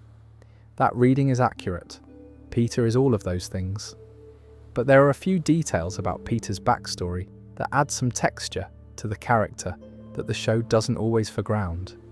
Peter is Irish-American and Catholic, and his faith is something the show treats with a combination of genuine respect and irreverence that reflects a specific relationship to religion, the kind that comes from having grown up with it rather than just observing it. He was raised by Francis Griffin, a strict, devoutly religious man who Peter had a complicated relationship with throughout the show. Francis was genuinely difficult, critical of Peter in ways that were often unfair, demanding in ways that were often unkind. When Francis died in season 5, crushed by a unicycle Peter was riding, the episode handled it with more feeling than the circumstances of the death might suggest. After Francis's death, Peter discovers that Francis was not his biological father. His biological father is a man named Mickey McFinnigan, an Irish man who Peter tracks down and who turns out to be cheerful and charming and largely irresponsible in ways that explain something about Peter's own character that the Francis episodes had left unclear. The genetic inheritance of Peter's particular brand of oblivious, well-meaning chaos is there in the biological father storyline in a way that is, in the show's terms, surprisingly thoughtful. Lois Griffin's backstory is also worth a moment. She is not from the working class. She is from enormous wealth. Her father is Carter Pewterschmidt, who is among the most unpleasant recurring characters in the show. A man who treats Peter with barely concealed contempt and who uses his money as a form of control over everyone in his orbit. Lois had a different life available to her. She chose Peter. The show occasionally examines what that choice meant and what it cost, and Lois's relationship to her own choices, the life she gave up, the life she built, the extent to which she finds it fulfilling or suffocating depending on the episode, is one of the more interesting threads running through the series. There's an episode in season 1 called Brian, Portrait of a Dog, where Peter enters Brian in a dog show, and the episode becomes, unexpectedly, about dignity and exploitation, and whether friendship can survive the request for one party to perform for the other's benefit. It's a season 1 episode. The show was 9 episodes old, and it was already doing something more thoughtful than its premise suggested it needed to. The Peter and Meg relationship is the one that changed most dramatically across the show's run, and in the most uncomfortable direction. Early Peter cares about Meg. He's not always good at showing it, but the caring is there. Later, Peter is genuinely cruel to her in ways that feel less like a character choice and more like a running gag the writers found easier to reach for than the harder work of writing a real relationship. This is one of the places where the show's decline from its early form is most visible. Not in the quality of the jokes necessarily, but in the quality of the attention given to what the characters actually are. When Peter is at his best, he is not just a vehicle for chaos and jokes. He is a man who loves his family more than he knows how to express, and who understands his own limitations in the gap between what he means to do and what he actually manages. The show at its best holds both of those things simultaneously, the comedy of his failures and the genuine tenderness underneath them. The show at its worst lets the comedy run without the tenderness, and the difference is significant. And since we're spending some time with the adults in the family, let's properly visit Lois. Alex Borstein has voiced Lois Griffin from the first episode, through both cancellations, through the revival, through 24 seasons, and somewhere in the region of 450 episodes. That's a long time to be one person. The longevity of that performance is, on its own terms, a kind of achievement, not just the work itself, but the consistency of it, the ability to keep finding the character interesting across decades of material that varies widely in quality. Lois is the most narratively underserved member of the Griffin household, which is saying something in a family that includes Meg.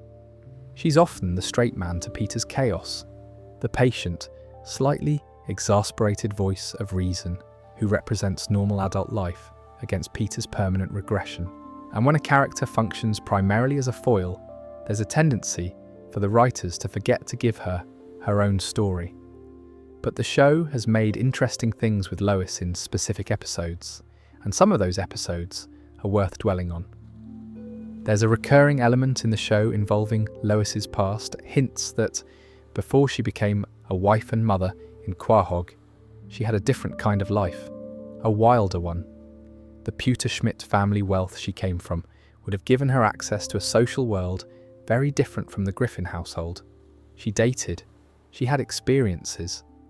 The show occasionally gestures toward a version of Lois that predates Peter, a version that is more surprising and more capable and more complicated than the patient housewife character she sometimes gets reduced to. Her relationship with her father, Carter, is one of the more consistently drawn dynamics in the series. Carter Pewterschmidt is a genuinely unpleasant man, a wealthy patriarch who looks at Peter Griffin and sees failure, who uses money and status as instruments of control, and who treats his daughter's choices as a personal affront to everything he represents. Lois's decision to stay with Peter year after year in the face of her father's disapproval, is actually one of the show's quietest love stories. She chose Peter, deliberately, against opposition, multiple times. Season 10's Seahorse Seashell Party, the Meg episode we discussed earlier, is also a Lois episode in a way that doesn't get acknowledged enough. The hurricane storyline confines the family together, and the cracks in everyone's behaviour become visible under the pressure.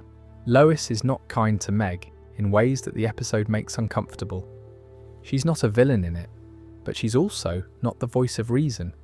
She's participating in the family's dysfunction rather than rising above it, and the show's willingness to put that on the screen without immediately softening it is part of why the episode works. There's also a thread in the show about Lois's relationship to her own intelligence. She is, by any reasonable measure, the smartest adult Griffin. She handles logistics and decisions and the management of a household that Peter constantly undermines. But the show rarely positions her as intellectually ambitious in her own right. Her talents are deployed in service of maintaining a life she didn't design, and this is something the series notices occasionally without fully engaging with. The frustrated intelligence of a capable woman who made choices that constrained what she could do with that capability is a real thing, and it sits in Lois's background whether the show develops it or not. Borstein's Emmy win in 2018 was for the voice performance across the season, which at that point was season 16 or 17, nearly 20 years into the role. The Academy recognising sustained excellence in a performance that most people experience as background noise in a cartoon they put on while doing other things. There's something pleasing about that. The show has not always been good to Lois, but the performance has always been good for the show. Let's talk about what happened to Family Guy's ratings across its run, because the trajectory is one of the more interesting data stories in American television history, and it says something useful about how we think about a show's success. The premiere episode drew approximately 22 million viewers.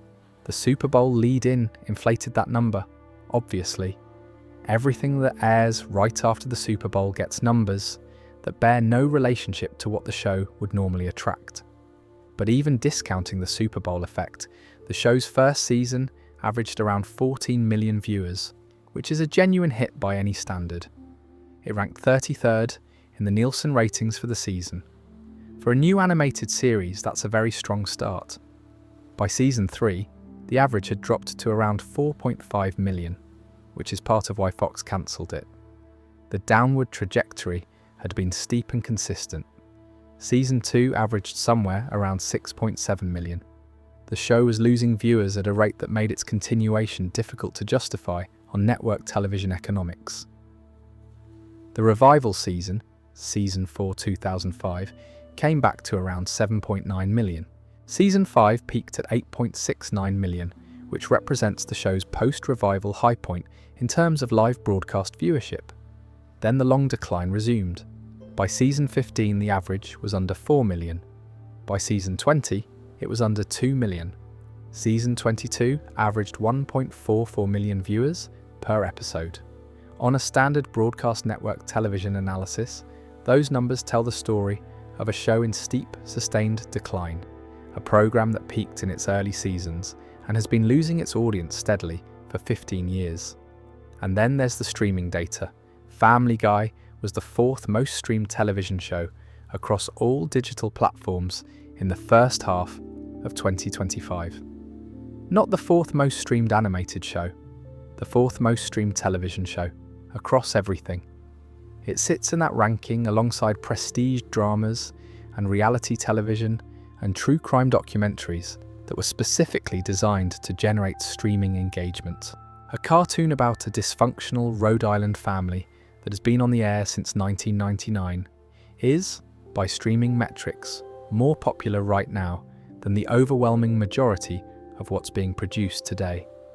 It has been at or near the top of Hulu's most watched charts multiple times over the past several years. In territories where it's on Disney+, the numbers are substantial. The international reach of the show in the streaming era is enormous. an audience that never had access to Fox's Sunday night programming, can now watch every season, in order or at random, whenever they want.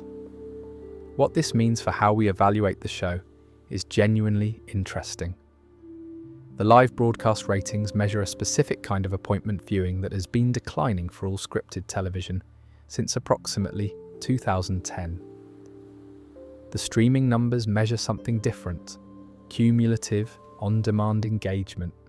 People choosing to watch something rather than happening to be in front of a television when it airs.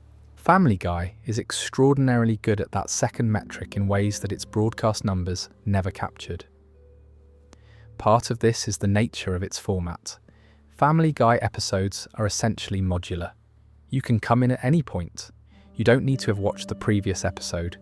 You can watch one episode or 15 in a sitting. The episodic, reset-at-the-end structure that critics sometimes held against the show as evidence of shallow storytelling is, in the streaming era, one of its greatest assets. There's no commitment required. There's no backlog to catch up on before you can start. It's just there, and it's always funny, or at least diverting, and you can put it on in the background while you fall asleep. Which brings us back to why you're listening to this right now. The show has been renewed through season 28, which would take it to the 2028 to 29 television year. If it reaches season 28, it will have been running for 30 years. It will have produced somewhere upward of 500 episodes. Seth MacFarlane will have been voicing Peter Griffin for 3 decades. Whether the show at season 28 will be recognisably the same programme as the show in season 1 is an interesting question. And the answer is probably not entirely. The cumulative drift of a long-running show away from its original character is documented in enough series that it's essentially a reliable phenomenon. But it will have the same theme song. It will have the same house. It will have the same family, or the versions of that family that have accumulated across 30 years of storytelling. And somewhere in the world, someone will be falling asleep to it. Before we close, I want to spend a few minutes with Chris Griffin, who is the character the show most consistently forgets about, and who I think deserves a moment. Chris is the middle child in the traditional sense, caught between the overwhelming presence of Stewie and the accumulated resentment of Meg's storylines. Without either the narrative interest of Stewie's genius or the pathos of Meg's persecution. He's large, he's gentle, he's not very clever, and he has an artistic streak that the show introduces and then mostly puts down again when it doesn't need it. He's voiced by Seth Green with a consistent warmth that the material doesn't always repay.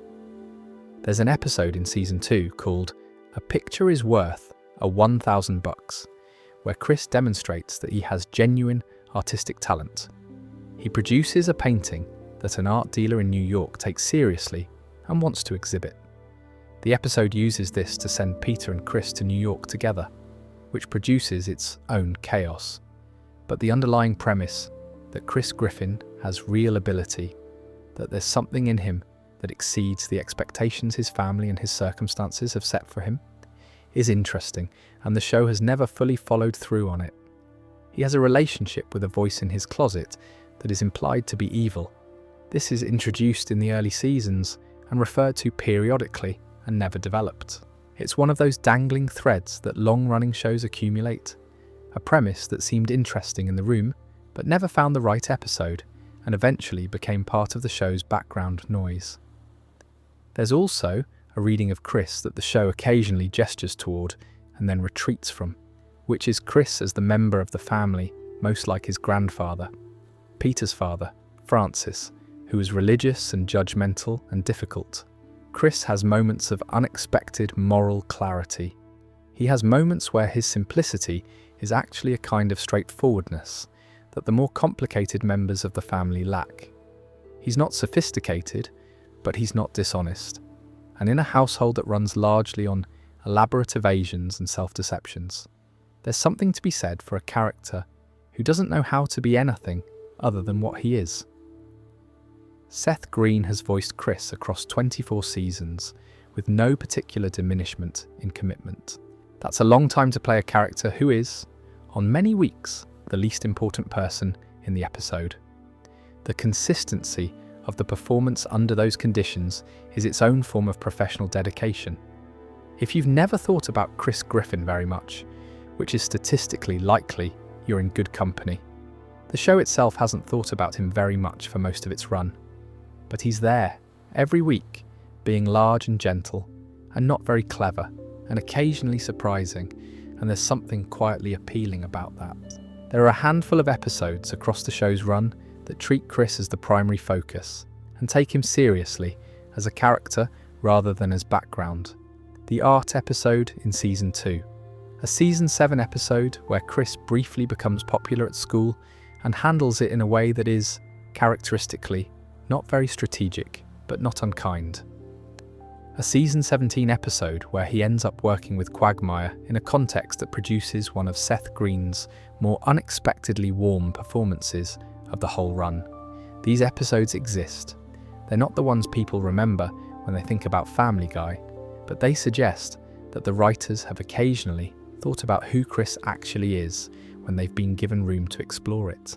He's the Griffins at their most uncomplicated, which, in this family, is actually a fairly significant distinction. There's a production side to Family Guy's history that doesn't get discussed much outside of industry coverage, which involves the two Writers Guild of America, strikes the show lived through, and what each of them meant for the programme. The first WGA strike ran from November 2007 through February 2008. The strike halted production on essentially all American scripted television, and Family Guy was among the shows affected. Production stopped. The writers walked the picket line, and then Fox did something that Seth MacFarlane considered a significant breach of trust. They aired 3 incomplete episodes that existed in rough form but had not received MacFarlane's final approval or had their audio properly mixed, in order to fill the broadcast schedule. MacFarlane publicly condemned this. He said it was damaging to his relationship with the network, and that the episodes that aired were not in a state he considered finished or representative of the show's standard. Fox's position was presumably that they had broadcast commitments to fill and product that technically existed in some form. MacFarlane's position was that the final say over whether an episode was ready to broadcast belonged to him, and that Fox had overridden that. It's one of those disputes that reveals the underlying tension in the relationship between a creator and a network. The question of who actually owns the work and what finished means when a corporation has a schedule to fill. MacFarlane's feelings about Fox's decision have informed the somewhat wary quality of that relationship in the years since. The second WGA strike in 2023 was a different situation. The industry-wide strike ran from May through September of that year, and Family Guy's production, along with everything else, stopped when the showrunners and MacFarlane walked off on May 12th. The 2023 strike was partly about artificial intelligence and the rights of writers in a landscape where AI could potentially generate material that replaced their work. This was not a minor side issue for a show like Family Guy, which had been built on the work of writers for 24 years, and whose creator presumably had opinions about the value of human authorship in the craft. The strike resolved, production resumed, the show returned. But the AI question it raised hasn't gone away, and for a show that produces the volume of content Family Guy does, hundreds of cutaway gags per season, each of which is essentially a discrete comedic idea. The specific skill the writers bring is precisely the kind of lateral, absurdist, culturally specific associative thinking that people are currently testing AI systems on. Whether that thinking can be automated, and what would be lost if it were, is not a question the show needs to answer, but it's sitting in the background of its future in a way it wasn't sitting in its past. There's also the COVID-19 production hiatus from 2020, which is easy to lose track of individually because the pandemic collapsed everything at once, and it gets folded into the general memory of that period. Family Guy went on an 8-week broadcast hiatus and came back April 19th, 2020, with episodes made under remote conditions. And this is one of those moments where the format turned out to be quietly well suited to the circumstances. Recording voice performances in isolation is just standard practice in animation. The cast had always gone into individual booths, performed without scene partners, and handed the results to an editor. The pandemic didn't fundamentally change how the show got made in the way it upended live-action production. It was, in this specific and limited sense, almost the ideal type of show to keep going during a lockdown. These production interruptions are not just logistical footnotes, they're part of the show's texture, the places where the external world pressed against the interior world of Quahog and left marks. The episodes that came out of difficult production periods often reflect their conditions in ways that aren't always obvious if you don't know the history. There's a version of Family Guy criticism that focuses entirely on the Griffin household and misses something important, which is that Peter's social world outside the family is one of the more quietly consistent things the show has built across its run. Peter, Joe, Quagmire and Cleveland spend a substantial amount of their time at a pub called the Drunken Clam. It's a fictional bar on a corner in Quahog, and it functions as the show's version of the Central Perk sofa or the Cheers bar, the place where the male ensemble gathers to process whatever is happening in their lives, usually via conversations that don't solve anything, but make everyone feel slightly better about not solving anything. The friendship between these four men is given more care than it usually gets credit for. They're genuinely different people, a cheerful paraplegic police officer, a hypersexual airline pilot, a large and not particularly thoughtful beer enthusiast, and a somewhat more measured man who eventually left to have his own spin-off and came back when that didn't work out. They wouldn't necessarily choose each other in a world with more options, but they've been neighbours for decades and they've found something in the proximity that resembles real friendship. The show is occasionally specific about what these friendships mean to the individual characters. Joe's friendship with Peter is probably the most consistently warm relationship in the show outside the family. Peter is one of the few people in Joe's life who treats his disability as a fact rather than a defining characteristic, which isn't because Peter is particularly sensitive, but because Peter doesn't notice things, and sometimes not noticing is its own form of kindness. Quagmire's friendship with Peter is stranger because the two men have almost nothing in common beyond geography and habit. Quagmire is hyper-aware and manipulative, where Peter is oblivious and well-meaning. But the friendship holds, and the show has demonstrated on several occasions that it holds under real pressure. When Peter does something that genuinely affects Quagmire, the resolution isn't always clean or comfortable. The show lets those moments cost something. Cleveland's departure for his own series in Season 8 was handled with a send-off episode that was more genuinely emotional than the comedy format usually permits. Cleveland leaving for a new life in Virginia, inspired by meeting a woman he cares about, was framed as a real loss for the friend group, not just a contractual narrative necessity. When Cleveland returned in Season 12, after the Cleveland show ended its run, the reunion was handled with a warmth that acknowledged both the absence and what it had meant.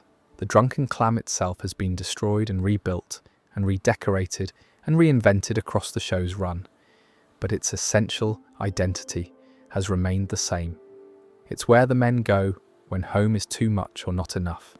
It's where Peter hears advice he doesn't take and gives advice nobody asked for. It's where Joe sits at a bar stool level rather than a regular chair and nobody makes a thing of it. It's where, if you watch enough episodes, the show's affection for the male midlife friendship, unglamorous, inarticulate, quietly essential, becomes visible. There's a Season 11 episode called Save the Clam, where Horace, the Drunken Clam's original bartender, dies after being hit by a baseball. The episode is a fairly standard one, about the friend group trying to keep the bar from being renovated into something unrecognisable. But what gives it weight is that Horace had been there from Season 1. Not prominently, he was background furniture, essentially, but he was there every week, part of the scenery of the place.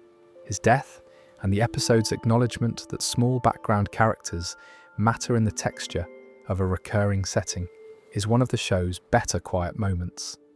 The Drunken Clam is not just a set piece, it's an argument made week after week for 25 years that the unglamorous social rituals of adult male friendship, drinking beer and watching sport and talking about nothing much, are worth showing and worth taking seriously as part of a life.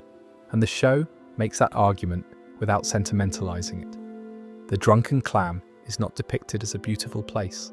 It's a slightly run-down bar with a pool table and a television and a limited drinks menu.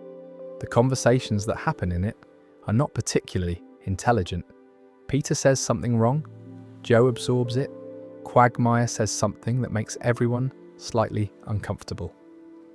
Cleveland, or the wrong Cleveland as the case may be, tries to apply reason to a group of people who are not especially interested in reason. They sit there and do it again next week. That is, if you've ever had a local and a regular table and people who expect to see you on a given night. More or less exactly what it's like. Family Guy has a complicated, specific, and surprisingly consistent relationship with religion across its run, which is worth discussing because it's one of the areas where the show's satirical instincts and Seth MacFarlane's personal convictions overlap in ways that are occasionally very funny and occasionally genuinely pointed. MacFarlane is an atheist. He has said so in interviews on many occasions and without particular equivocation. This is not unusual among people in his professional world, but it's notable for a showrunner whose show repeatedly and directly engages with a religious belief as a subject rather than leaving it in the background. Family Guy's version of God has appeared in multiple episodes. God in the show's world is a character, fallible, sometimes petty, occasionally incompetent, capable of bad decisions and poor judgment. He went to a party in one episode. He has romantic relationships. He makes mistakes that have large consequences for people who had nothing to do with creating the mistake. The show's God is not the God of theological sophistication. He's the God of folk belief, made strange and comic. The big man upstairs, flawed and present, and very much a person rather than an abstraction. Peter's Catholicism is a consistent element of his characterization throughout the series. He believes in a practical rather than a doctrinal way, the kind of belief that expresses itself through habit and identity and occasional appeals to divine assistance rather than through sustained theological reflection. Francis Griffin's strict religious observance and the way it shaped Peter's more casual relationship to the same faith is something the show explored in the earlier seasons and that gives Peter's religious moments a specific texture. He's not performing faith, he just has it, somewhat unreflectively, alongside everything else. The When You Wish Upon a Weinstein episode, the one Fox initially refused to air, is the show's most sustained engagement with Judaism, and it's more ambivalent in its actual content than its controversial reputation might suggest. Peter's motivations are absurd and based on stereotype, but the episode is careful to distinguish between Peter's oblivious generalization and anything the show wants to endorse. Chris's Jewish conversion is treated with a certain gentleness once it's underway. The episode's resolution is not that the stereotype was right, it's that Peter's approach to the whole thing was wrong in ways that are gently pointed out. The season 14 episode 3 Acts of God has Peter trying to get a meeting with God to complain about the misfortunes that keep happening to him and his friends during football games. God, when Peter eventually reaches him, is presented as someone who has been deliberately making life difficult for certain people as a form of amusement. It's a piece of theological satire in the straightforward tradition, the problem of evil, the divine allowance of suffering, resolved with a punchline. It's not subtle, but it's not meant to be. What's interesting across all of these religious episodes is that the show rarely attacks individual believers. Peter is religious, Joe is probably religious, the show doesn't mock them for it. What the show mocks, fairly consistently, is institutional religion, divine authority claims, and the gap between what religion promises and what it delivers. That's a distinction that doesn't always get made in discussions of the show's treatment of faith, but it's there in the material if you look for it. MacFarlane's personal atheism shapes the show's sensibility without turning it into a sermon.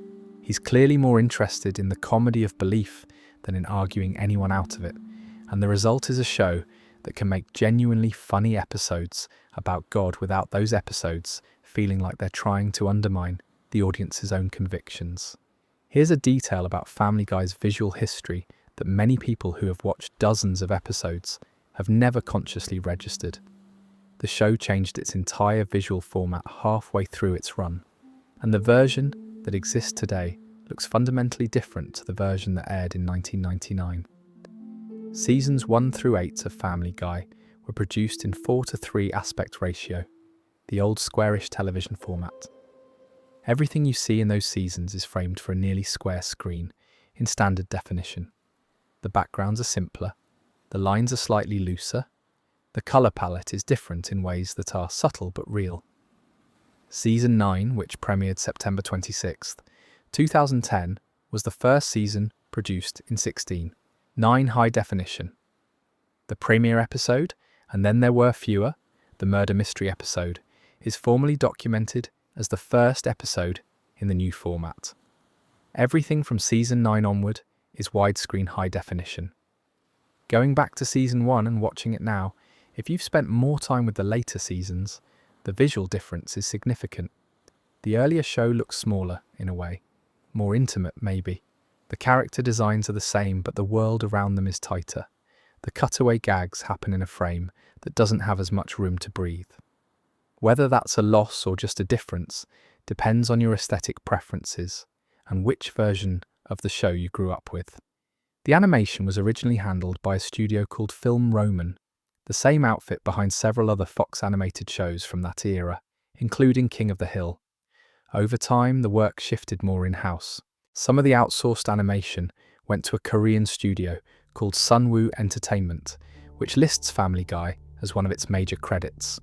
So the show you're watching was assembled from pieces made in different buildings in different countries by people who never crossed paths, which is standard practice in television animation, and which most viewers never think about for a second, including while they're falling asleep to it. The standard approach to TV animation in this era, and still today, involves dividing the production pipeline across multiple geographic locations. Voice performances are recorded in Los Angeles. Character and background art is designed domestically. The actual frame-by-frame animation is frequently done overseas in South Korea, the Philippines, or other countries with established animation industries, where the labour cost is substantially lower. This is not a Family Guy-specific practice. It's the standard model for American television animation, but it means that the show you watch is assembled from components created in different countries by different people who never meet. The transition to HD also meant renegotiating or redesigning certain visual elements. Backgrounds that worked in 4:3 standard definition needed to be extended or redrawn for the wider frame. Character models that had been designed for a lower resolution needed to be cleaned up for sharper reproduction. The show doesn't make a big deal of any of this. It just transitions and keeps going. But the visual history of the program is richer and more technically interesting than it appears on the surface. There's also the question of what streaming does to the earlier seasons. When you watch a 4:3 show on a modern widescreen device, the service typically presents it with black bars on either side, or stretches the image to fill the frame, which distorts everything slightly. Some platforms reframe older content by cropping the original image to fill a widescreen ratio. Whether Family Guy's earlier seasons have been treated that way on any given platform, and whether MacFarlane signed off on it or never knew it was happening, is one of those questions without a clean public answer. Small detail, but it means the show some people grew up watching and the show they pull up on a phone tonight might not be quite the same thing. What's clear is that the show exists now in two distinct visual registers across its run, and watching across that transition is a slightly strange experience. like watching two shows that happen to share all their characters and settings. There's a version of Family Guy's cultural life that has nothing to do with Fox broadcast ratings or Emmy nominations or DVD sales, and which is actually responsible for much of the show's sustained presence in contemporary culture. It's the version that lives in clips, GIFs, screenshots, and the specific vocabulary that has accumulated around the show's format online. The X does Y for no reason joke structure, where something absurd happens and is played completely straight, spread outward from Family Guy's cutaway format into the general language of internet comedy in ways that are hard to fully trace, but impossible to ignore if you've spent time in certain corners of the internet. The show's willingness to commit to a bit far past the point of conventional comedy, to run a joke so long that the length becomes the joke, prefigured a mode of humour that became dominant online in the late 2000s and 2010s. Peter Griffin holding his injured knee and saying "Sss" and "ah" is a reaction image that has been deployed in contexts that have nothing to do with Family Guy. Stewie in various states of distress. Brian's face arranged in expressions of mild exasperation.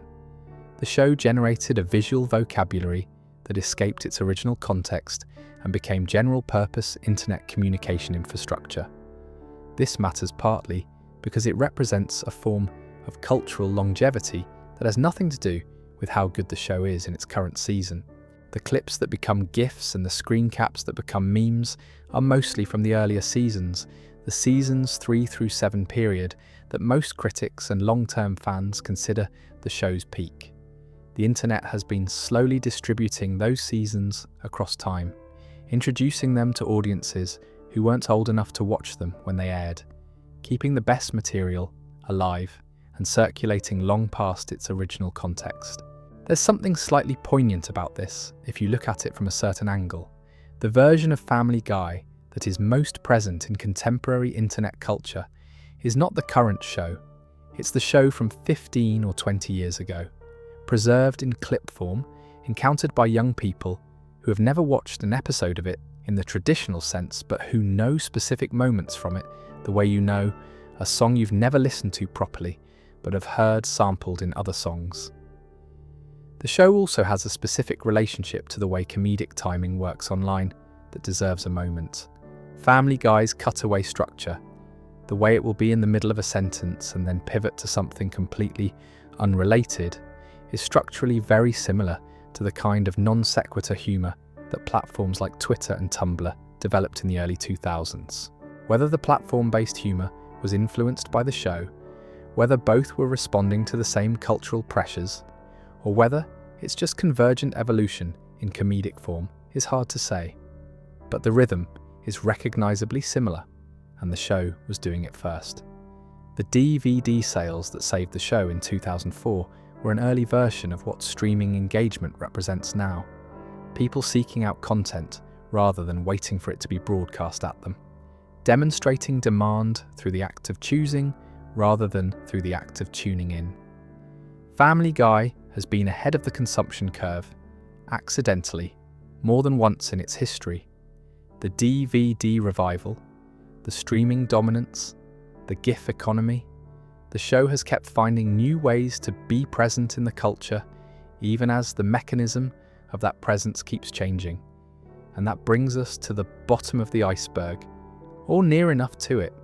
We've covered a lot of ground tonight. The RISD student films that became a pilot that became a franchise, the 2 cancellations and the Stranger Resurrection story that followed them. Meg and the voice actress switch most people never noticed. Stewie in the therapist's office, putting down the armour just long enough to say something true. Brian and his martini, and his typewriter, and the novel that never gets finished. The road to episodes, and the quiet emotional work they do. Ernie the giant chicken, and Peter Griffin's one arena of genuine competence, the episodes that never made it to air, and the ones that made it and then got pulled. The morning when Seth MacFarlane got the departure time wrong. The fan theories that leave certain scenes feeling permanently different once you've heard them. The Star Wars trilogy and the genuine craft behind it. the singing, the crossover, the watchdog group that spent 20 years fighting a cartoon, and the cartoon that outlasted most of its critics, the numbers that told one story and the streaming data that told a completely different one. Peter's biological father and what that explains, Lois and the life she chose against her father's wishes, Chris, gentle and overlooked in a household that doesn't have room for gentle and overlooked, the writing strikes and the incomplete episodes, and the question of what the show looks like without the people who actually make it. All of that, and there are more episodes coming, renewed through season 28. The show will still be there in a few years, the same theme song, the same yellow house, Peter and Lois and Meg and Chris and Stewie and Brian arranged in the same positions they've always been in. Walter Murphy composed the Family Guy theme. He's the same person who arranged A Fifth of Beethoven, which became the signature track of the Saturday Night Fever soundtrack.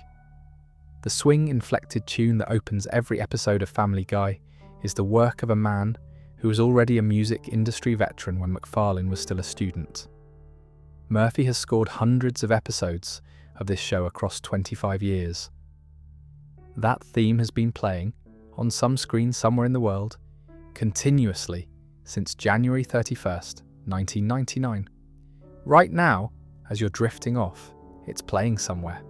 On a phone in a dark bedroom, on a laptop with the brightness turned down, on a television in a living room where someone fell asleep on the couch an hour ago and the episodes kept going without them. It's on in someone's kitchen while they clean up after a long day. It's on in a hospital waiting room. It's on in a student flat somewhere at 3 a.m. It's on in every time zone, all the time, always. Peter is still doing something spectacularly stupid. Stewie is still planning something that nobody in the house knows about. Brian is still staring at a blank page. Meg is still absorbing it all and staying anyway. Chris is still being gentle and overlooked. Lois is still patient, still tired, still there. The iceberg is deeper than tonight's video if you wanted to go further. There are episodes we didn't discuss. The high school English episode that parodies The Great Gatsby and of mice and men back to back. The Inside Family Guy mockumentary, the Brian and Stewie Vault Bottle episode, and all the other formal experiments the show has run over the years.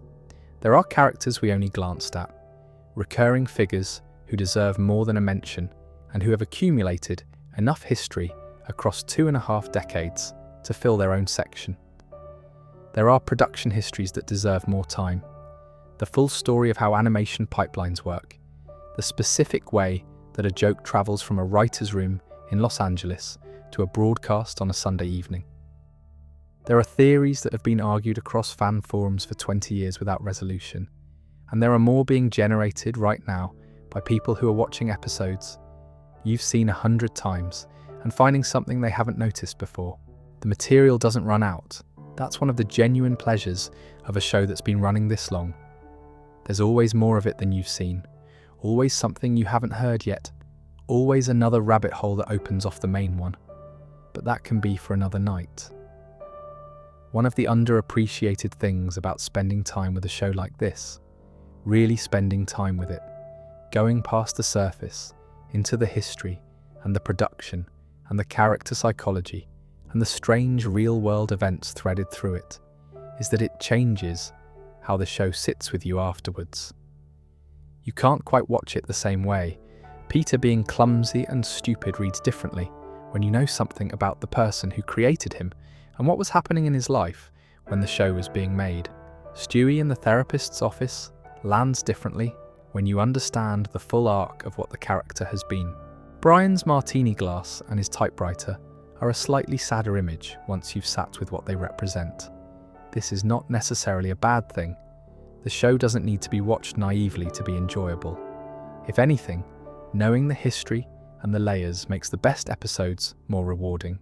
The craftsmanship is more visible, the good writing is more recognizable, the moments where the show is genuinely doing something are easier to separate from the moments where it's just going through the motions.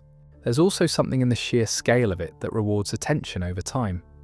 25 years, 450 episodes, Dozens of writers, hundreds of voice sessions, thousands of cutaway gags, multiple cancellations, a DVD revival, a streaming life, 2 major industry strikes, a pandemic, and still going. The accumulation of that, the way a creative project at this scale becomes something larger than any individual decision or any single season, is genuinely interesting as a cultural object. Most television ends, most things end. Family Guy has refused to, and whatever you think of the later seasons, there's something in that persistence that has its own meaning.